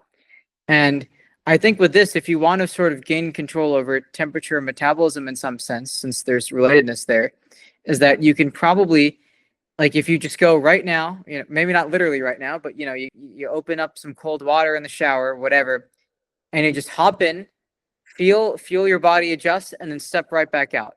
And just do that like back and forth in these small increments and feel how your body's making that sharp change, and then gradually try to expand that. Because a lot of the skills that you learn are you're starting off with very small changes and then moving to bigger ones that are a bigger bridge to gap. And I'd imagine that this will give you some level of control over temperature and then also, you know, metabolism to a degree. And I think you're maybe not only going to be more aware of the temperature changes of your body during the day, because also your body's temperature changes. It changes not just on the time of day based on that clock of the time of day, but also depends on what you're doing. Your body temperature changes if you're sitting versus if you're standing up and you're running or you're lifting weights or you ate a heavy meal. Or, you know, it could be as simple as you had a bunch of ice cream or something. And the ways your body tries to react and compensate for that versus if it has something really warm, right? Now, for the sake of your teeth, I would say don't like have like a cold, like an ice cream and then a hot tea, like sharply immediately after, unless you want to get a bunch of stress cracks and crazy lines in your teeth. I wouldn't recommend doing that. But, you know, the shower is maybe a better way of doing that. Or you could even do that with just your hand. And just take your hand, put it in like a thing of really, really cold iced water, feel it, you know, cool up, then heat up as it tries to compensate, and then do that back and forth and see how you kind of learn that as a skill. And one of the things that you'll come across when you do that is that if you do it too much, it'll sort of fatigue out, and you're not going to be able to pick up on it anymore. So you have to also dose that. But one of the points of this conversation today was tying it into that hormesis thing yesterday. And the idea of the biological economy and exchange and all that is that there is a rate to these things. And hormesis is also a rate. And if you look at hormesis as a rate and the way that we respond to things and learn from tasks, I think you can get a lot of transfer from that. And that's kind of how I came up with the idea about there's ways of training the perception of time and rates of change in other organs. Right. So one of the things that say, how many of you have heard of tretinoin by chance? Any of you? Nicholas? Anyone else? Jesse? All right. So tretinoin, by the way, is this kind of a cream, a topical? You can get a cream or a gel, right, as a topical. And what it basically does is it introduces a bit of noise and perturbation into your skin and forces it to adapt. So it's hormetic. And what it actually kind of does is it basically increases the turnover rate of your skin. So it gets it to go through those iteration cycles faster. So a lot of times what will happen if you don't apply the tretinoin correctly is you will get very, very dry, peely skin, which is not fun. But if you make it over the hump and if you do it in just the right way, then your skin will recover and be stronger for it. This is also a similar thing that happens with microneedling in the skin, is you're basically forcing, you're basically forcing a higher rate of remodeling, right? In a previous salon that was in person, as I said that, I think, one of the reasons that we like to use shorter-lived, faster-growing organisms as simulations of humans to design and test drugs or interventions is that they just live and they die faster. You can prototype with them faster because they just go at a faster rate, so you get your answer sooner, type of thing, right? So anyways, my point with this is that a lot of the reasons that things have this, what we perceive as a beneficial effect, so better skin, better, more muscle density and bone density and whatever, is that you're, in a sense, you're trying to entrain that part of the body onto a different rate. Right, so tretinoin, for instance, will entrain your skin to, at least while you're using that, onto a faster rate of replenishing things. And so one of the things people talk about in aging, and they don't necessarily use this as an analog for metabolism, but they're still talking about a rate, is can you get your body to refresh faster? Can you increase the refresh rate of your body so that things stay, at the same rate of replenishment as you were when you were 10? Is this maybe clicking together now a little bit, hopefully? It is. I actually was taking tretinoin for a while. And what happened was they actually specifically told me to be careful with my face because it could even turn my face white. Right. And with that, I've always known that we're trying to almost reverse age or slow it in some way. And I've known that there was a study, I don't know the name of the study, but it showed that humans themselves actually age slower when they're younger, but faster when they're older.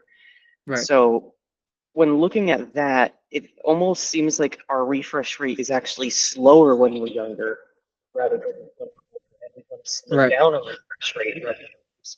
What I mean is the kind of refresh rate is that, say, if you get cut on your skin, you're going to heal much faster and usually better when you're young.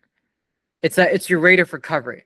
All right. So now we're going to also kind of tie this into the sports thing about, like children are generally able to recover quicker from an injury than, say, somebody who's older.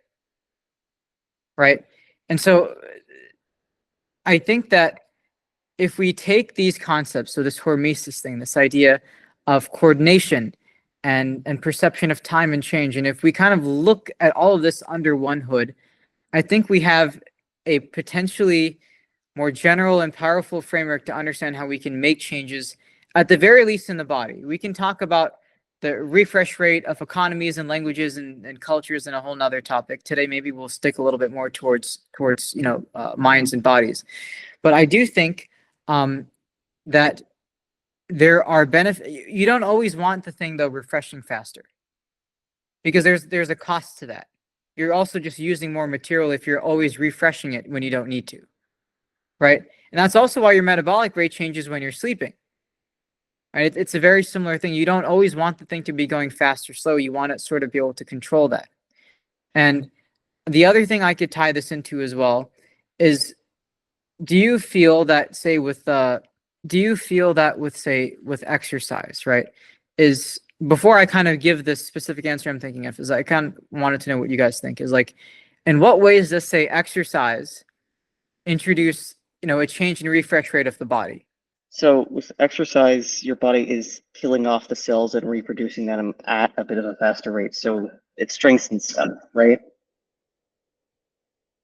Yeah. So there's actually, I think there's many ways of looking at your body's perception of change when it undergoes exercise, and tying it into the last conversations we've had, like when Jesse was there and Misha and Michael were there, is that the system, it all depends on how the system responds to the change, right? So when we talk about exercise, we'll use this as an example. So on the hormesis thing, right? So if you were to have somebody running on a treadmill or something, or lifting weights or whatever, in one room, and you hook them up to a computer, it's checking all their metrics, and you have the screen for that computer in another room, some guy walks into the room with the computer and sees what's happening on that screen, doesn't know the person is running, they're going to think, oh, this guy's having a heart attack, his heart's going crazy, his lungs are going crazy, all the stress markers in his blood are through the roof. But it turns out, oh wait, he's just running.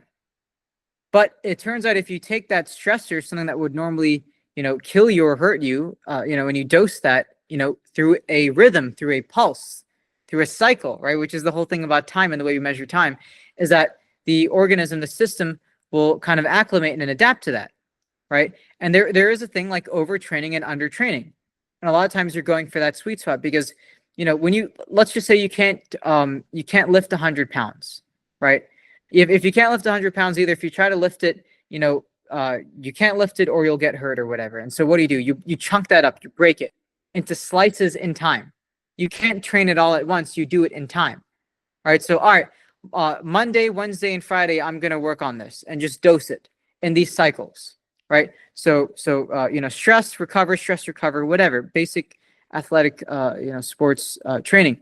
And then over time, as you dose something that would normally hurt you or kill you or destroy the system, is the organism is able to adapt to that and overcompensate for that, which is how we get bone density and we learn new skills and our brain changes in slight ways and all these types of things, right? It's that adaptation response.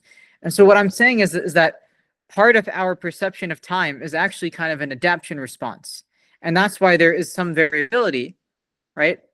And then now if we tie this into the thing about refresh rate in exercise, is that the refresh rate of exercise can be taken in a few ways, right? So it could be as simple as it's just the rate at which you're doing the exercise. Are you doing it every day? Are you doing it multiple times a day? Are you doing the thing throughout the week? And the thing that will determine the rate that you can do it, the rate of refreshing, is your rest, is your stress and recovery periods, right? If you reach a certain peak on one day, Tomer, you work out, right? If you reach a certain threshold, you're like, shit, I got to take a break now. That's sort of like you have your positive space and the negative space, right? And that's the recovery period. And then your body is able to adapt, slightly overcompensate for that. So then maybe next time you can do the same or a little bit more. And what's interesting to see growing up, looking at like the way the bodybuilding and biohacking field has evolved, is that there's such a variability in the rates of recovery for people, right? And so some people will be able to exercise, intensely one day and go back to it the same intensity another. Some people, they can train on 10 pounds. Next day they move to 20, then they move to 30. Some people go from 10 to 30. And it's not a linear increase. It actually changes differently.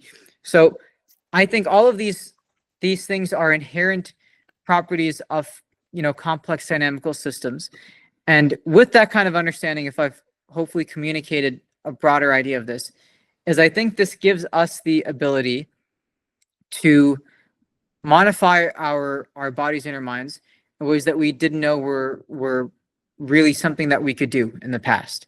And so I would just to throw out more concrete packages of things is something that I will experiment with is can you train your sort of your cycles of temperature and metabolism throughout the day by gradually working through making these small changes in your body's temperature by putting your hand in cold and in hot and letting that thing go back and forth.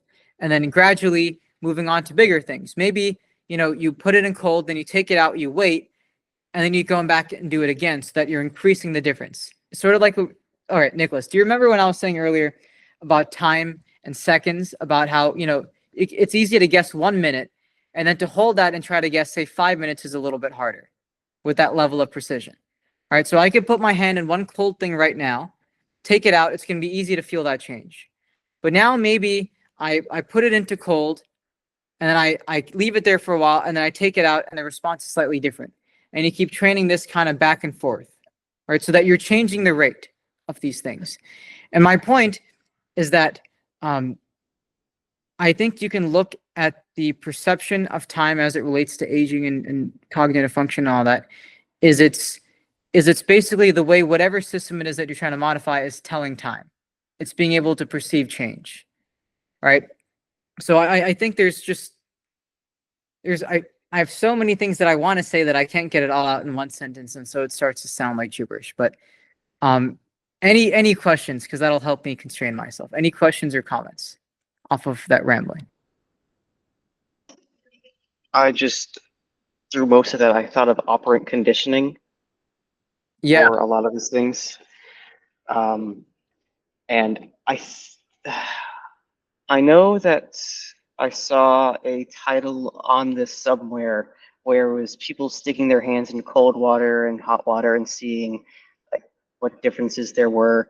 And I believe it was by a guy, I can't remember the name right now, but I remember seeing it, and it's exactly what we're talking about. And they put their hands in the warmer water, and then they put it in their colder water, and they measure the difference and see their reactions based on that.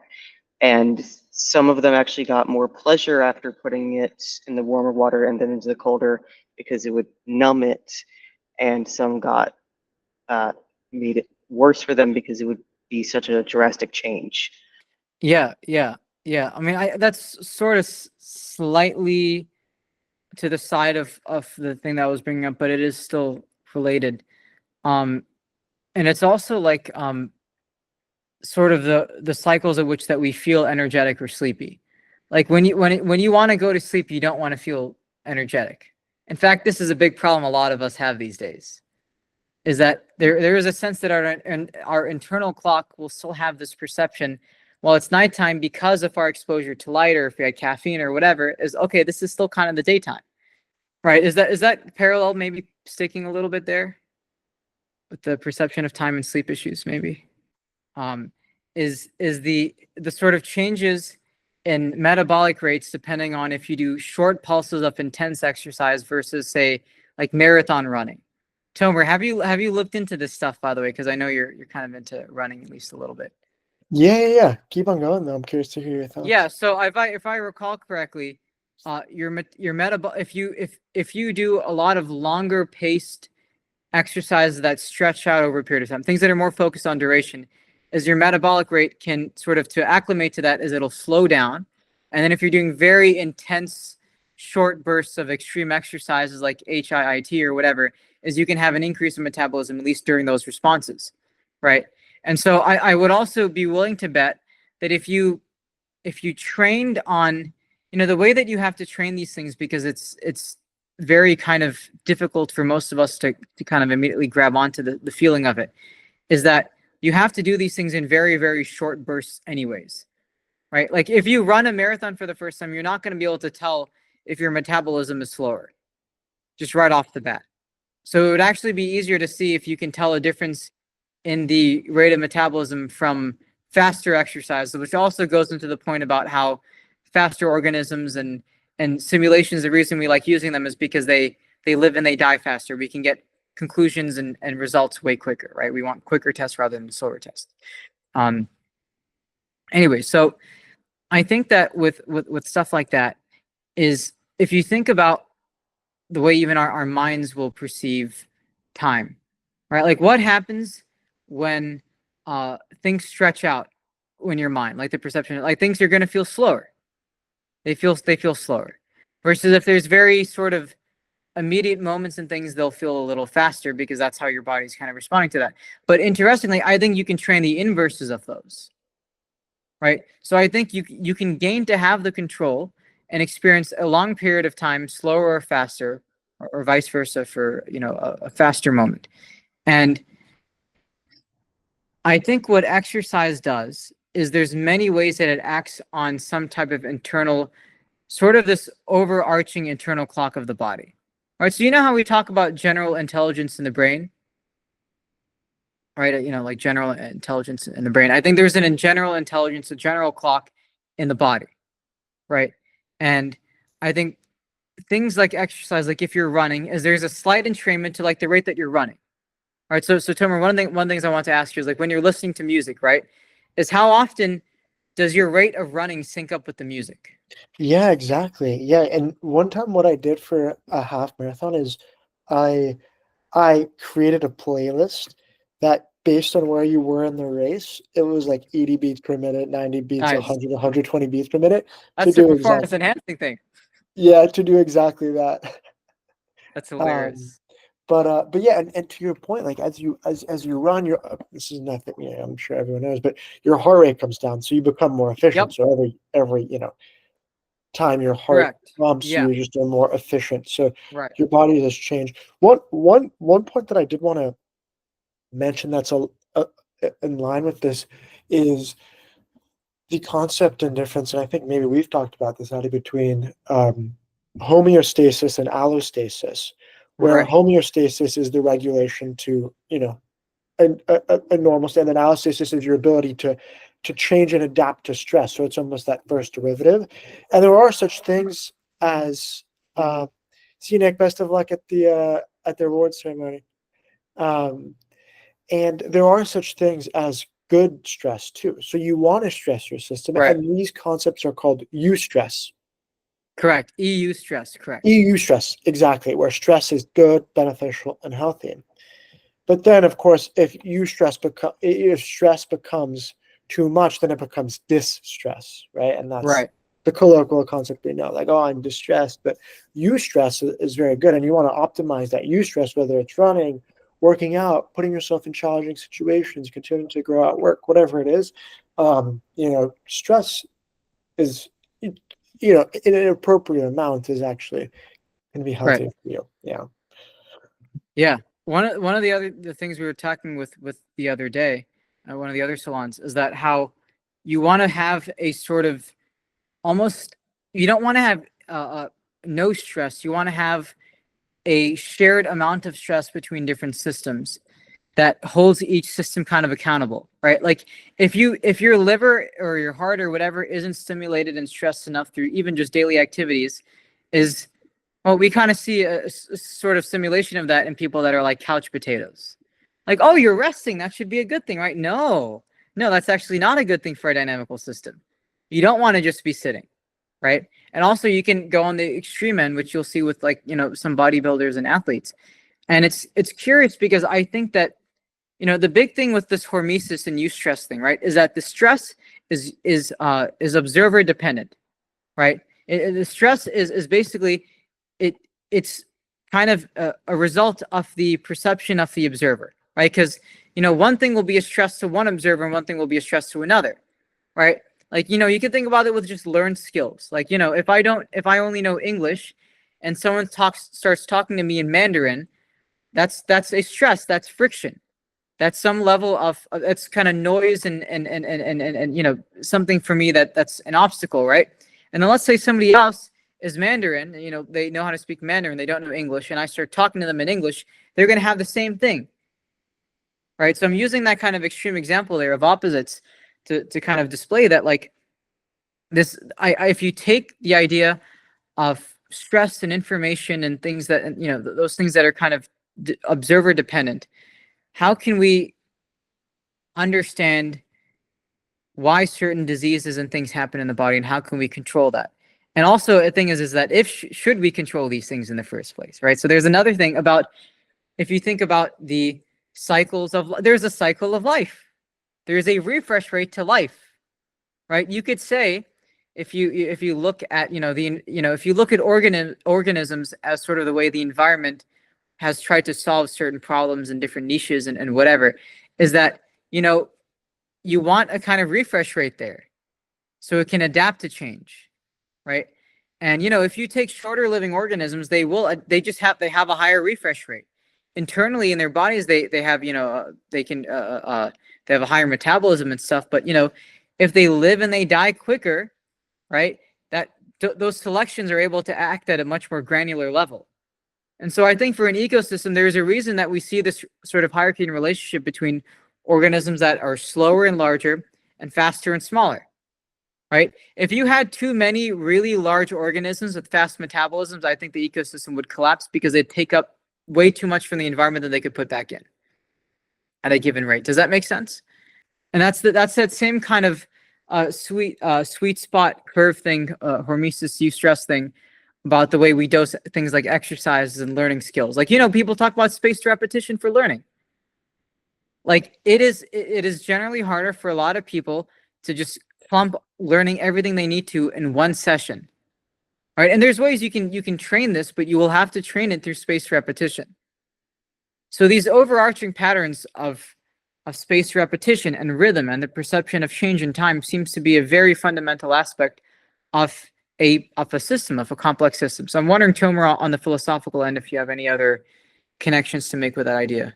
One interesting thing too is like how in extremely harsh environments, let's say like extremophiles in the Exactly. realm of like who like survive 20,000 feet underneath the sea or next to geothermal vents or on volcanoes, like extreme times, extreme environments create really interesting situations, and those are organisms that are far from equilibrium. So it's this it's the Ilya Prigogine train of thought of exploring far from equilibrium dynamical systems, and how they come to be. I think that's really interesting as well.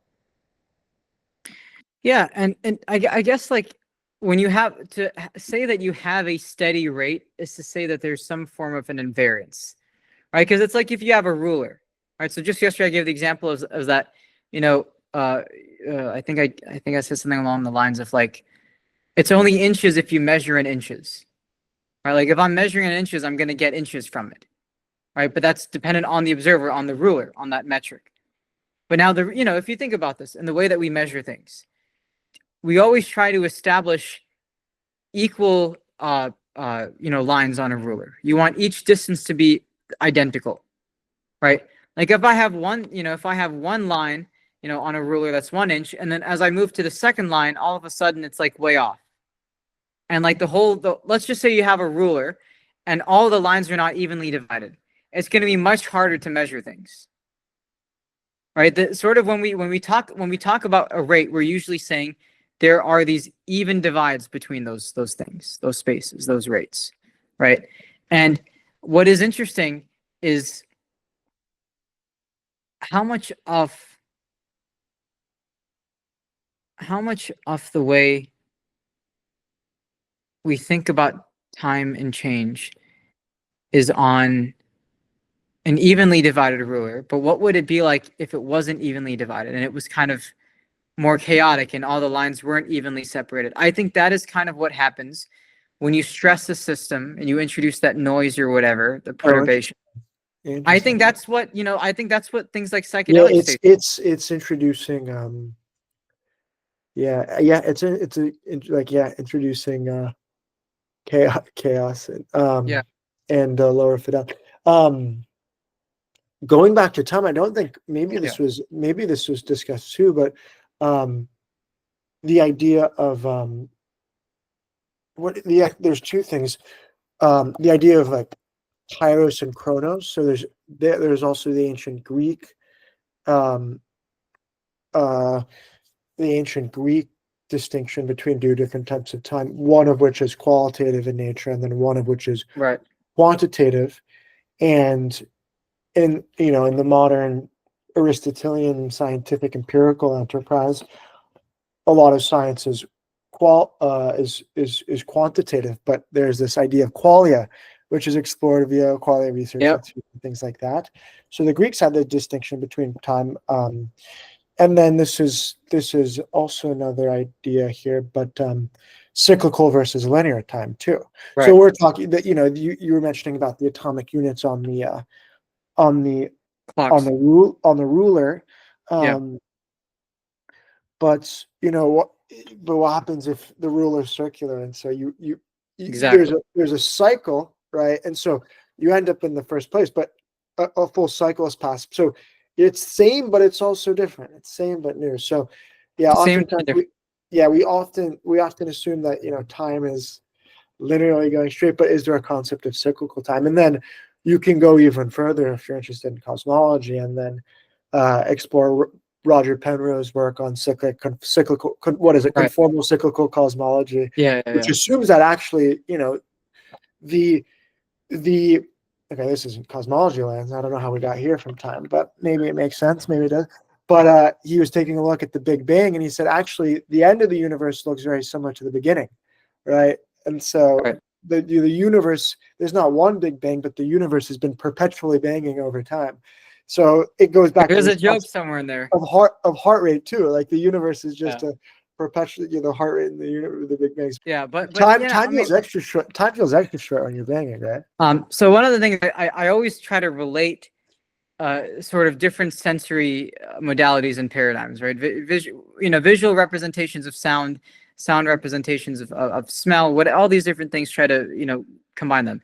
And for me, like when I visually think of time and rates and all of that, is like, what are you doing when you have when you're guessing a sequence and you're filling in the blank? You're trying to almost establish a rate of change between those things, right? You're trying to identify an underlying pattern that changes those parts in the same way so that you can predict the next one, right? So yeah, each one, you can say, okay, if I have, it goes from 1 and then it goes to 2, but then it goes to 4 and it keeps increasing. Yeah, the number itself is not increasing by +1. It's gradually increasing, right? But you can establish that there's an underlying pattern to that so that you can predict, okay, 1 + 1 is 2. I can add, I can add +1, then +2, then +3, and then I can keep compounding that, right? But even though those numbers are changing, you can still say what that pattern is. So in a sort of meta sense, at a higher level sense, it does have a level of invariance, right? So which is kind of the way that we fill in a blank. So like maybe another better example is like Raven's progressive matrices. I always love to tie back into these, is you're filling in the blank. You're taking an existing structure, inducing noise, perturbation, chaos, whatever, uncertainty, right? A missing blank, a deficit. And then while you're keeping that image in your head, you're trying to establish an underlying pattern that each of those iterations and changes shares, sameness and that difference, to then generate the missing blank. Does that make sense? Anyway, right? It's kind of like what I was saying about the vision stuff, where if you introduce a change of reference frame and you have those kind of clash, you're introducing the loss of expected information, and so the system will try to overcompensate for that. So in terms of, a visual, puzzle thing like that, where you're filling in the blank, is the thing that's like hormesis or the eustress is the missing square. That's the missing square, right? And just how there is a sweet spot and a limit to exercise, because if you have too many blanks, then you can't do anything. If there's no blanks, then there's nothing to do, right? And so yeah, like if you want to have a near impossible puzzle to fill, just introduce enough blanks, and then you're not going to have enough context of a pattern to establish to fill in what's missing, right? And so my point with this is that these properties of rates and rhythms and perception of change and all that are ubiquitous and fundamental to all modalities of perception, of sensory perception or whatever, at least as far as I can tell right now. But yeah, like I think what I'm getting at is that one of the things I spoke about yesterday, it was either yesterday or day before, is what lens of the world can you take? Or maybe someone like Michael Levin would say, what worldview could you take that lets you play piano and also learn Spanish? Like you can do the same thing to learn both of those skills, right? So could you, like, if you take the quality of what happens when you're playing piano and directly transfer that over to learning a language, right? That way you don't have to change yourself to learn it, You keep the same worldview. You didn't have to change your worldview or your lens. I thought the interesting one that you brought up was the that synchronization bit between different bodies, different aspects of the body. And I think, was it Malcolm or maybe Nick? I forget who mentioned it, but the natural inclination towards equilibrium is interesting thing to explore. And then the relationship between like conscious control of an influence of the body too, which we're talking about via the fitness stuff. But yeah, time, adaptability, the eustress stuff, and then I thought the harmonization was the harmonization between subcomponents of a complex system is really cool. Yeah. I think, you know, a rate is basically we're trying to, it's the sameness and difference thing that I always talk about. You're saying there's a sameness in that change, which is how you can tell the two, right? Yeah. And I think it's this, I see those same properties in sort of the exercise and the health stuff and learning skills, whatever. I actually consider hormesis to be a learning process. Right, because there is, you know, it's like what people say with exercises, there's a wrong and a right way to do the exercise. Right. And a lot of times if people who get really into it, they'll find different techniques that gives them a better advantage. Right. They can do less work and get a bigger advantage from doing it. That's kind of what we seek with efficiency, is more out of less. And it seems that we're always kind of trending towards that.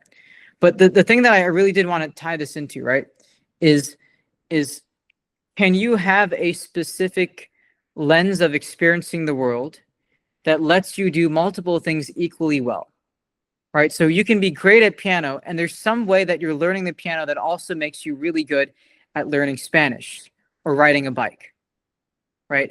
And it does move in abstraction. And a lot of this is to understand, you know, what is intelligence? What actually is intelligence? You're muted. Sorry, it's like understanding the patterns behind the patterns, right? That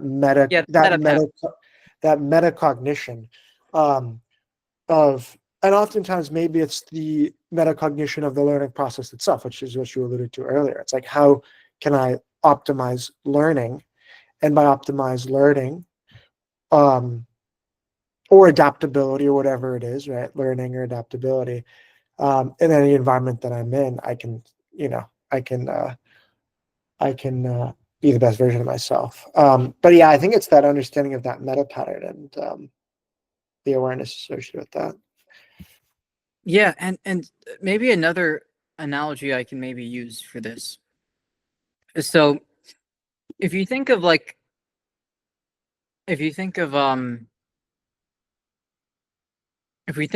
very capable, say, human minds throughout history or whatever, like, you know, a von Neumann or these savants or people with some sort of extraordinary capability, whatever, is that we've designed tools to try to mimic that in a sense.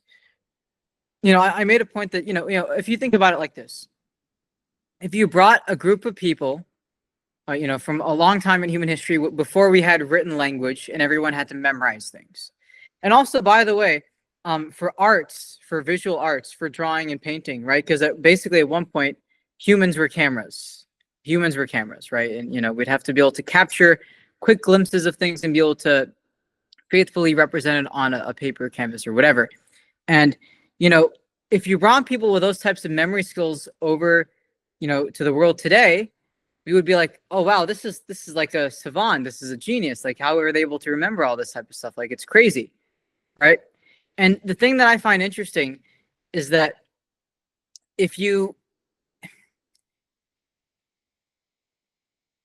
for the people that were, all right, let me rephrase this and I'll edit this to be cleaner on the video. All right, so you can have people that are, say, human calculators, right? They're human cameras, right? With these really good memory capabilities, human books, right?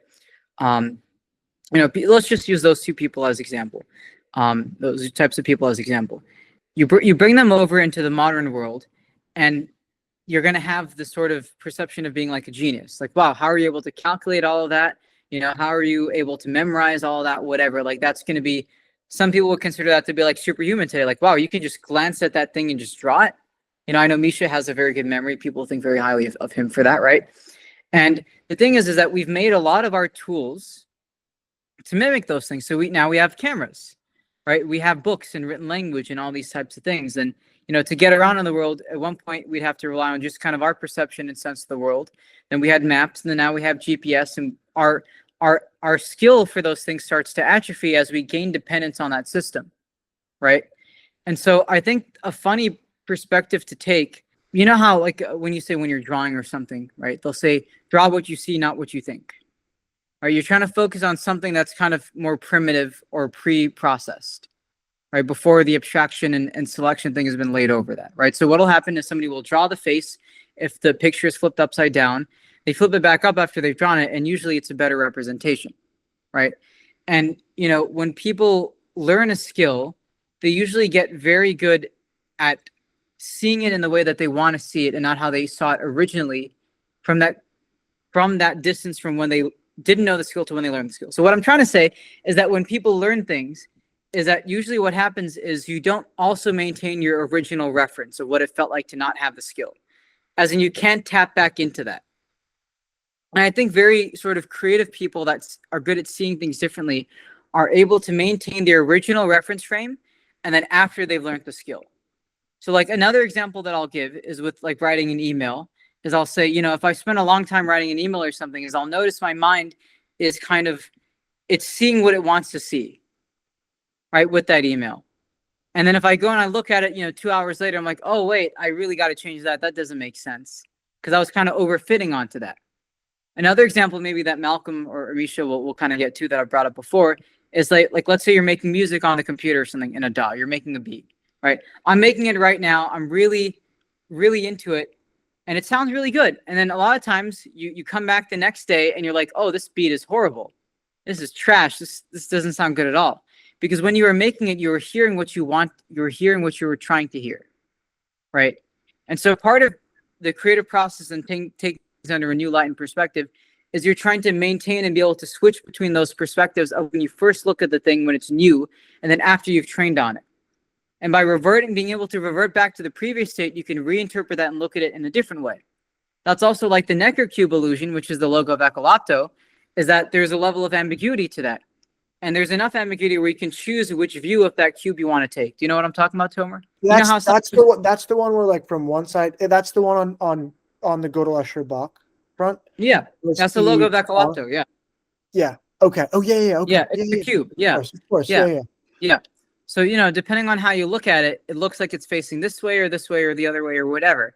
And technically, they're all equally correct. You have to have a specific goal or context that tells you what is the right way to interpret this information, because it's ambiguous, right? It's like, you know, certain, abstract paintings in art where there's so many different ways of looking at it. You know, musicians could also say is that's kind of the beauty of lyrics in art, is that there's many different ways of interpreting it. And usually when you're writing science papers, you're trying to really constrain the interpretation, right? And so tying this back into looking at civilization and society, right? If you look at it as a mind, as a cognitive system, right, which is not necessarily an original idea. If you have people that, you know, from their point where they had to have these more photographic memory skills and calculating skills or whatever out of necessity back then, and if you hold that as the original reference frame to what's happened in the modern world, is as we've built tools to replicate those effects, we've become dependent on that, so those skills start to atrophy. And that by sort of, if you look at the timeline of society as a whole, we've basically lost the reference frame.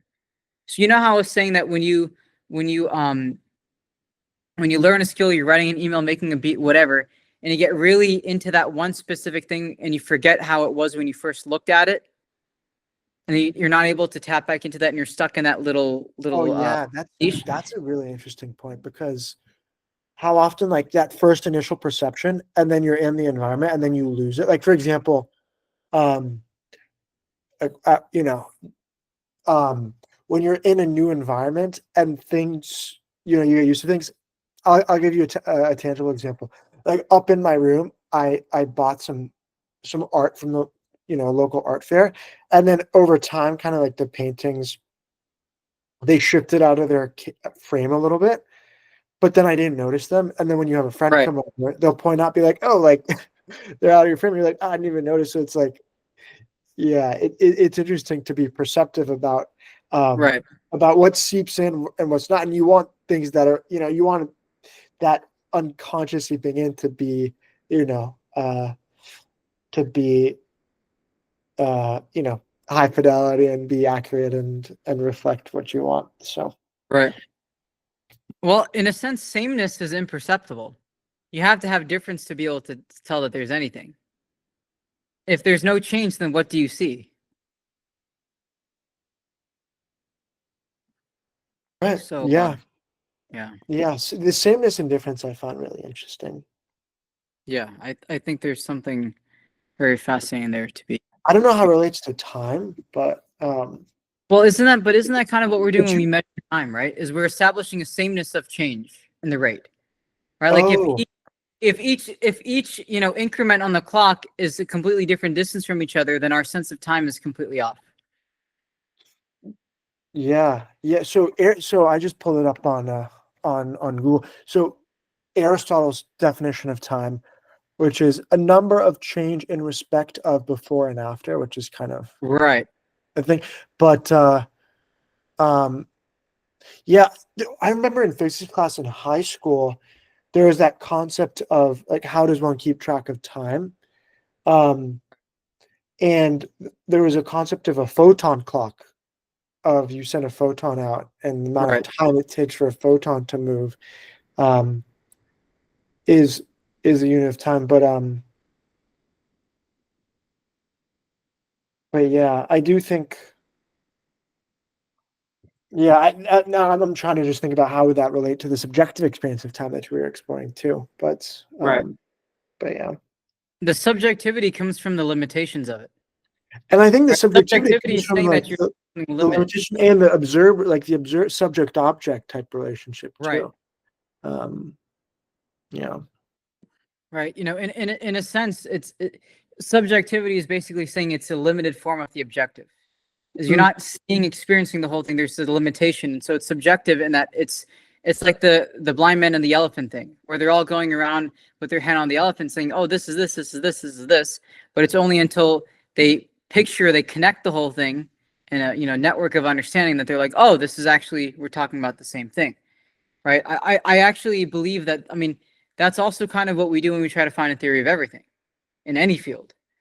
Right. Is how in what framework do these things all connect? Right. When you're solving a number sequence problem, right, or a puzzle, is you're finding which way all of those pieces can be looked at in a way that they're all connected. And they're connective and they're generative. Right. So this is again that lens or worldview thing or whatever word you want to use to describe that. I think it's very much the same process.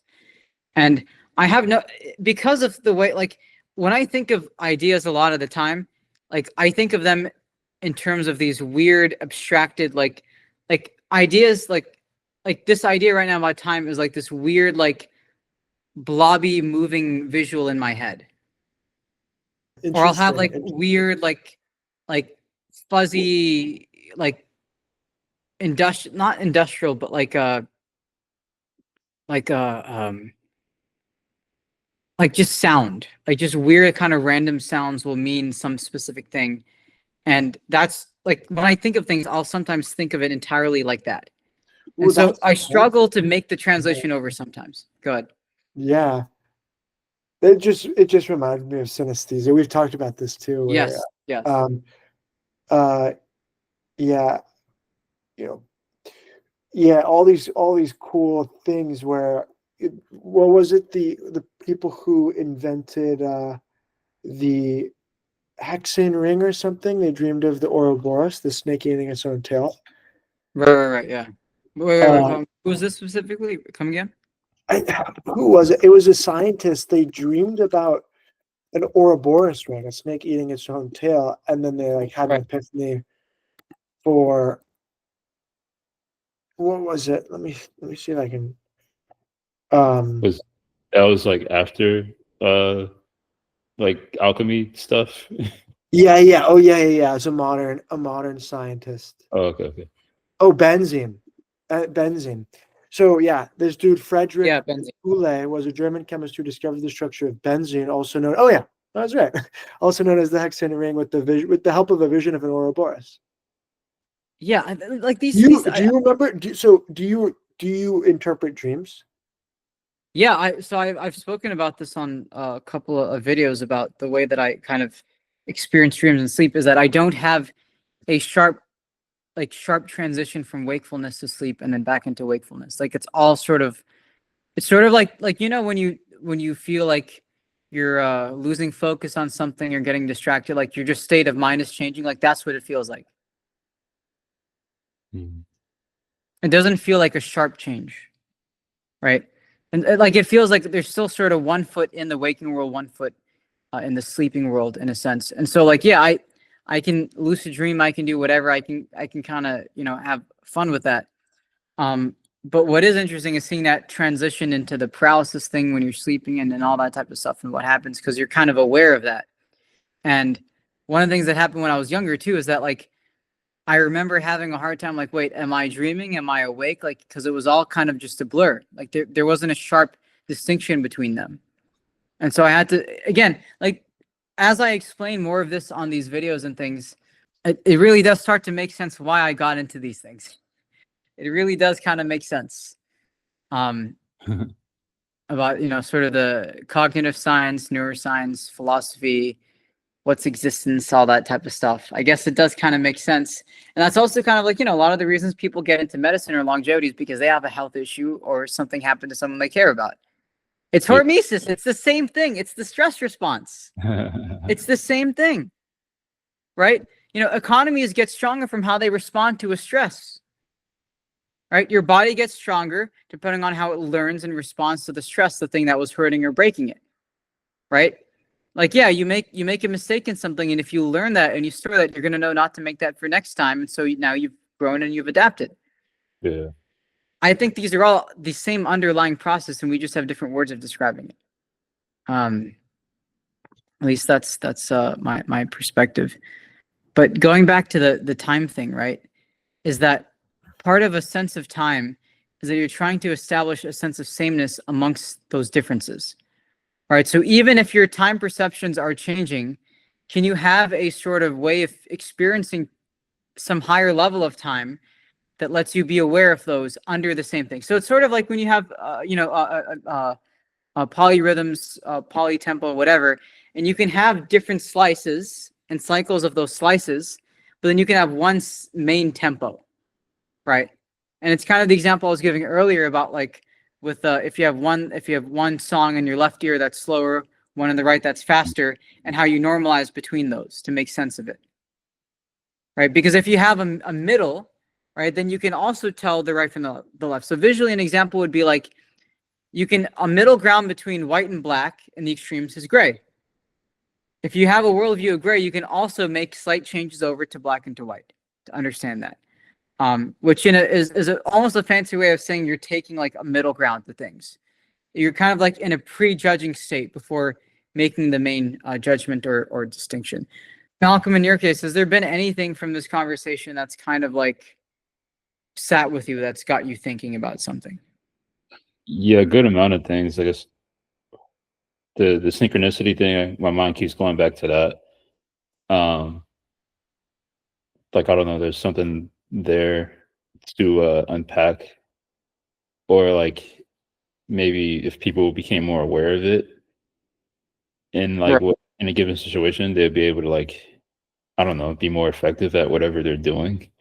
But there's another part of me that's like, oh, but this is just how people are, and this is just what happens. Right. So either it's a great degree or not so much of a great degree. Right. Yeah. And then the gallbladder thing you were bringing up with like slowing down your metabolism, I think It's the rate at which your gallbladder is clearing things out. Right? So one of the reasons that like gallstones and whatever will form is that there's enough time for the bile and whatever to sit inside of there to calcify and crystallize. And if it's refreshed quicker, then that doesn't happen. I see. It's the same thing with like, like with your mouth. Like if you eat food and there's no saliva or anything else, anything, if you're drinking water, whether it's saliva, eating other stuff, whatever, that's clearing that out. It's all just going to chunk up and collect. Yeah. Right. And so there is this established sort of, it's a big picture idea of a cycle that you need to have in a dynamical system in order for it to, in a sense, in order for it to maintain its identity, it has to change. Right. If you want I'll put it to you this way. If you want your mouth to be able to maintain itself, it has to be able to clear out the food and the plaque and whatever. Otherwise, that'll create the system. Yeah, I get you. So yesterday's was on the computational plasticity in dynamical systems. So it's basically saying if you look at, computational cognitive systems, whatever, what is the universal idea of plasticity and change and adaptation? That's kind of what it was. So plasticity in brains and hearts and livers, in economies and language, right? And then the one on the day before that was the computational and cognitive properties of disease. So that one was really interesting. We were basically talking about, one of the things we talked about is, are there certain benefits to having a disease like a stressor? So one of the ideas I have for like aging and health is that there's a minimal amount of disease that you want that forces the body to work harder, right? Like if you think about this with exercise. Of that. All right, bye, Mark. Peace. Peace. If you think about this, right, is that, if you have a chronic state of exercise in the wrong intensity, that would be qualified as a disease. That would be like heart disease or a lung issue with heavy breathing and all these types of things, right? Because of how it's dosing it. And so there's an optimal level you want off that stress or that illness or the disease in the system so that your body still knows how to interpret and react to it.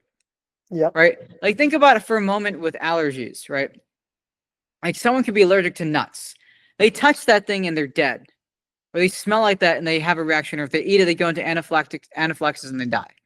But all of a sudden, you can take that thing and you dose it up in tiny, tiny slices throughout time, in a cycle, in a rhythm, right? In those increments, right? All of a sudden, keep on going. I have a good quote for you. Yeah. Keep on going. Now the system, it's like the body's like a cognitive system. It starts to adapt to that, right? It's the hormesis thing. It's what doesn't kill you makes you stronger if you dose it, right? And if something dramatic is that which would immediately kill you, you can train on. What else can you train on, right? And so I think diseases are there to, when we, like reactive oxygen species is considered a negative thing by some people. So exercise produces ROS. Fasting produces all these different things too. They produce that, right? The action does that externally, but then your body tries to overcompensate for that stressor. And so it becomes healthier.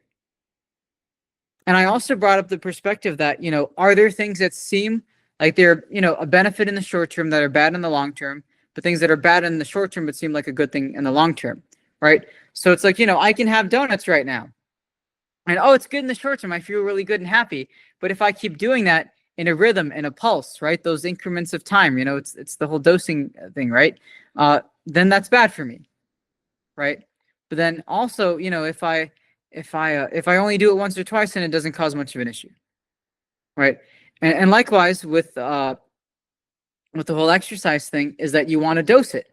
You want to do a little bit of it each time. You don't want to do too much at once, otherwise the body can't handle it, right? So these are very interesting properties of what we consider living systems. And the chopping things up is interesting, right? Because you only need to chop it up in order to measure it. Actually, sorry, you don't need to only chop it up to measure it, but by chopping something up, and you can measure it and discretize it, right? The way I would phrase this is the sameness and difference thing. If you have something that's kind of like in order to perceive something, you have to chop it up and distinct it. These little boundaries. And then those boundaries are like the stress points that creates the separation, and then it has to coordinate to encompass them into something. Is that clicking? Yeah, that completely clicks. Exactly. There you go. That exactly completely clicks. And to me, I think about it in terms of like the freedom to constraint model, where it's like initial unity. Yep. And then everything differentiates into constraint, right? Measure it, and then everything gets reintegrated again. But everything splits up to to be able to measure, right? And Yeah. something like that. Yeah. So Yeah. It's interesting, right? Yeah. And then when I was talking about the way we bridge gaps, so like, you know, if you have a number sequence and one little chunk is missing, it's much easier to fill that in than if there's 3 chunks missing.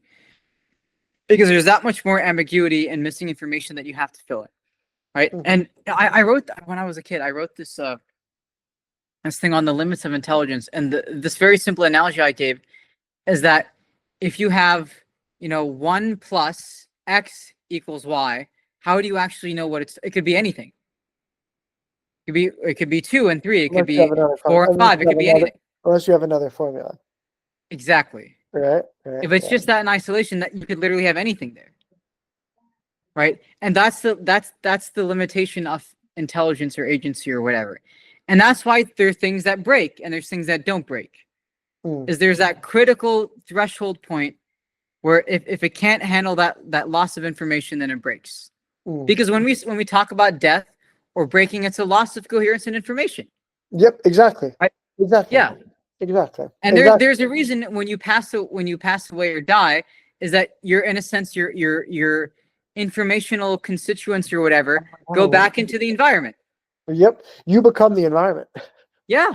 You become it's like the ancient environment. You Yeah, become the exactly. external state. So Yeah. in fact, there is no is there such thing as yeah, exactly. You become Yeah. the observer, but there's always a subject object. So Yeah. in fact, does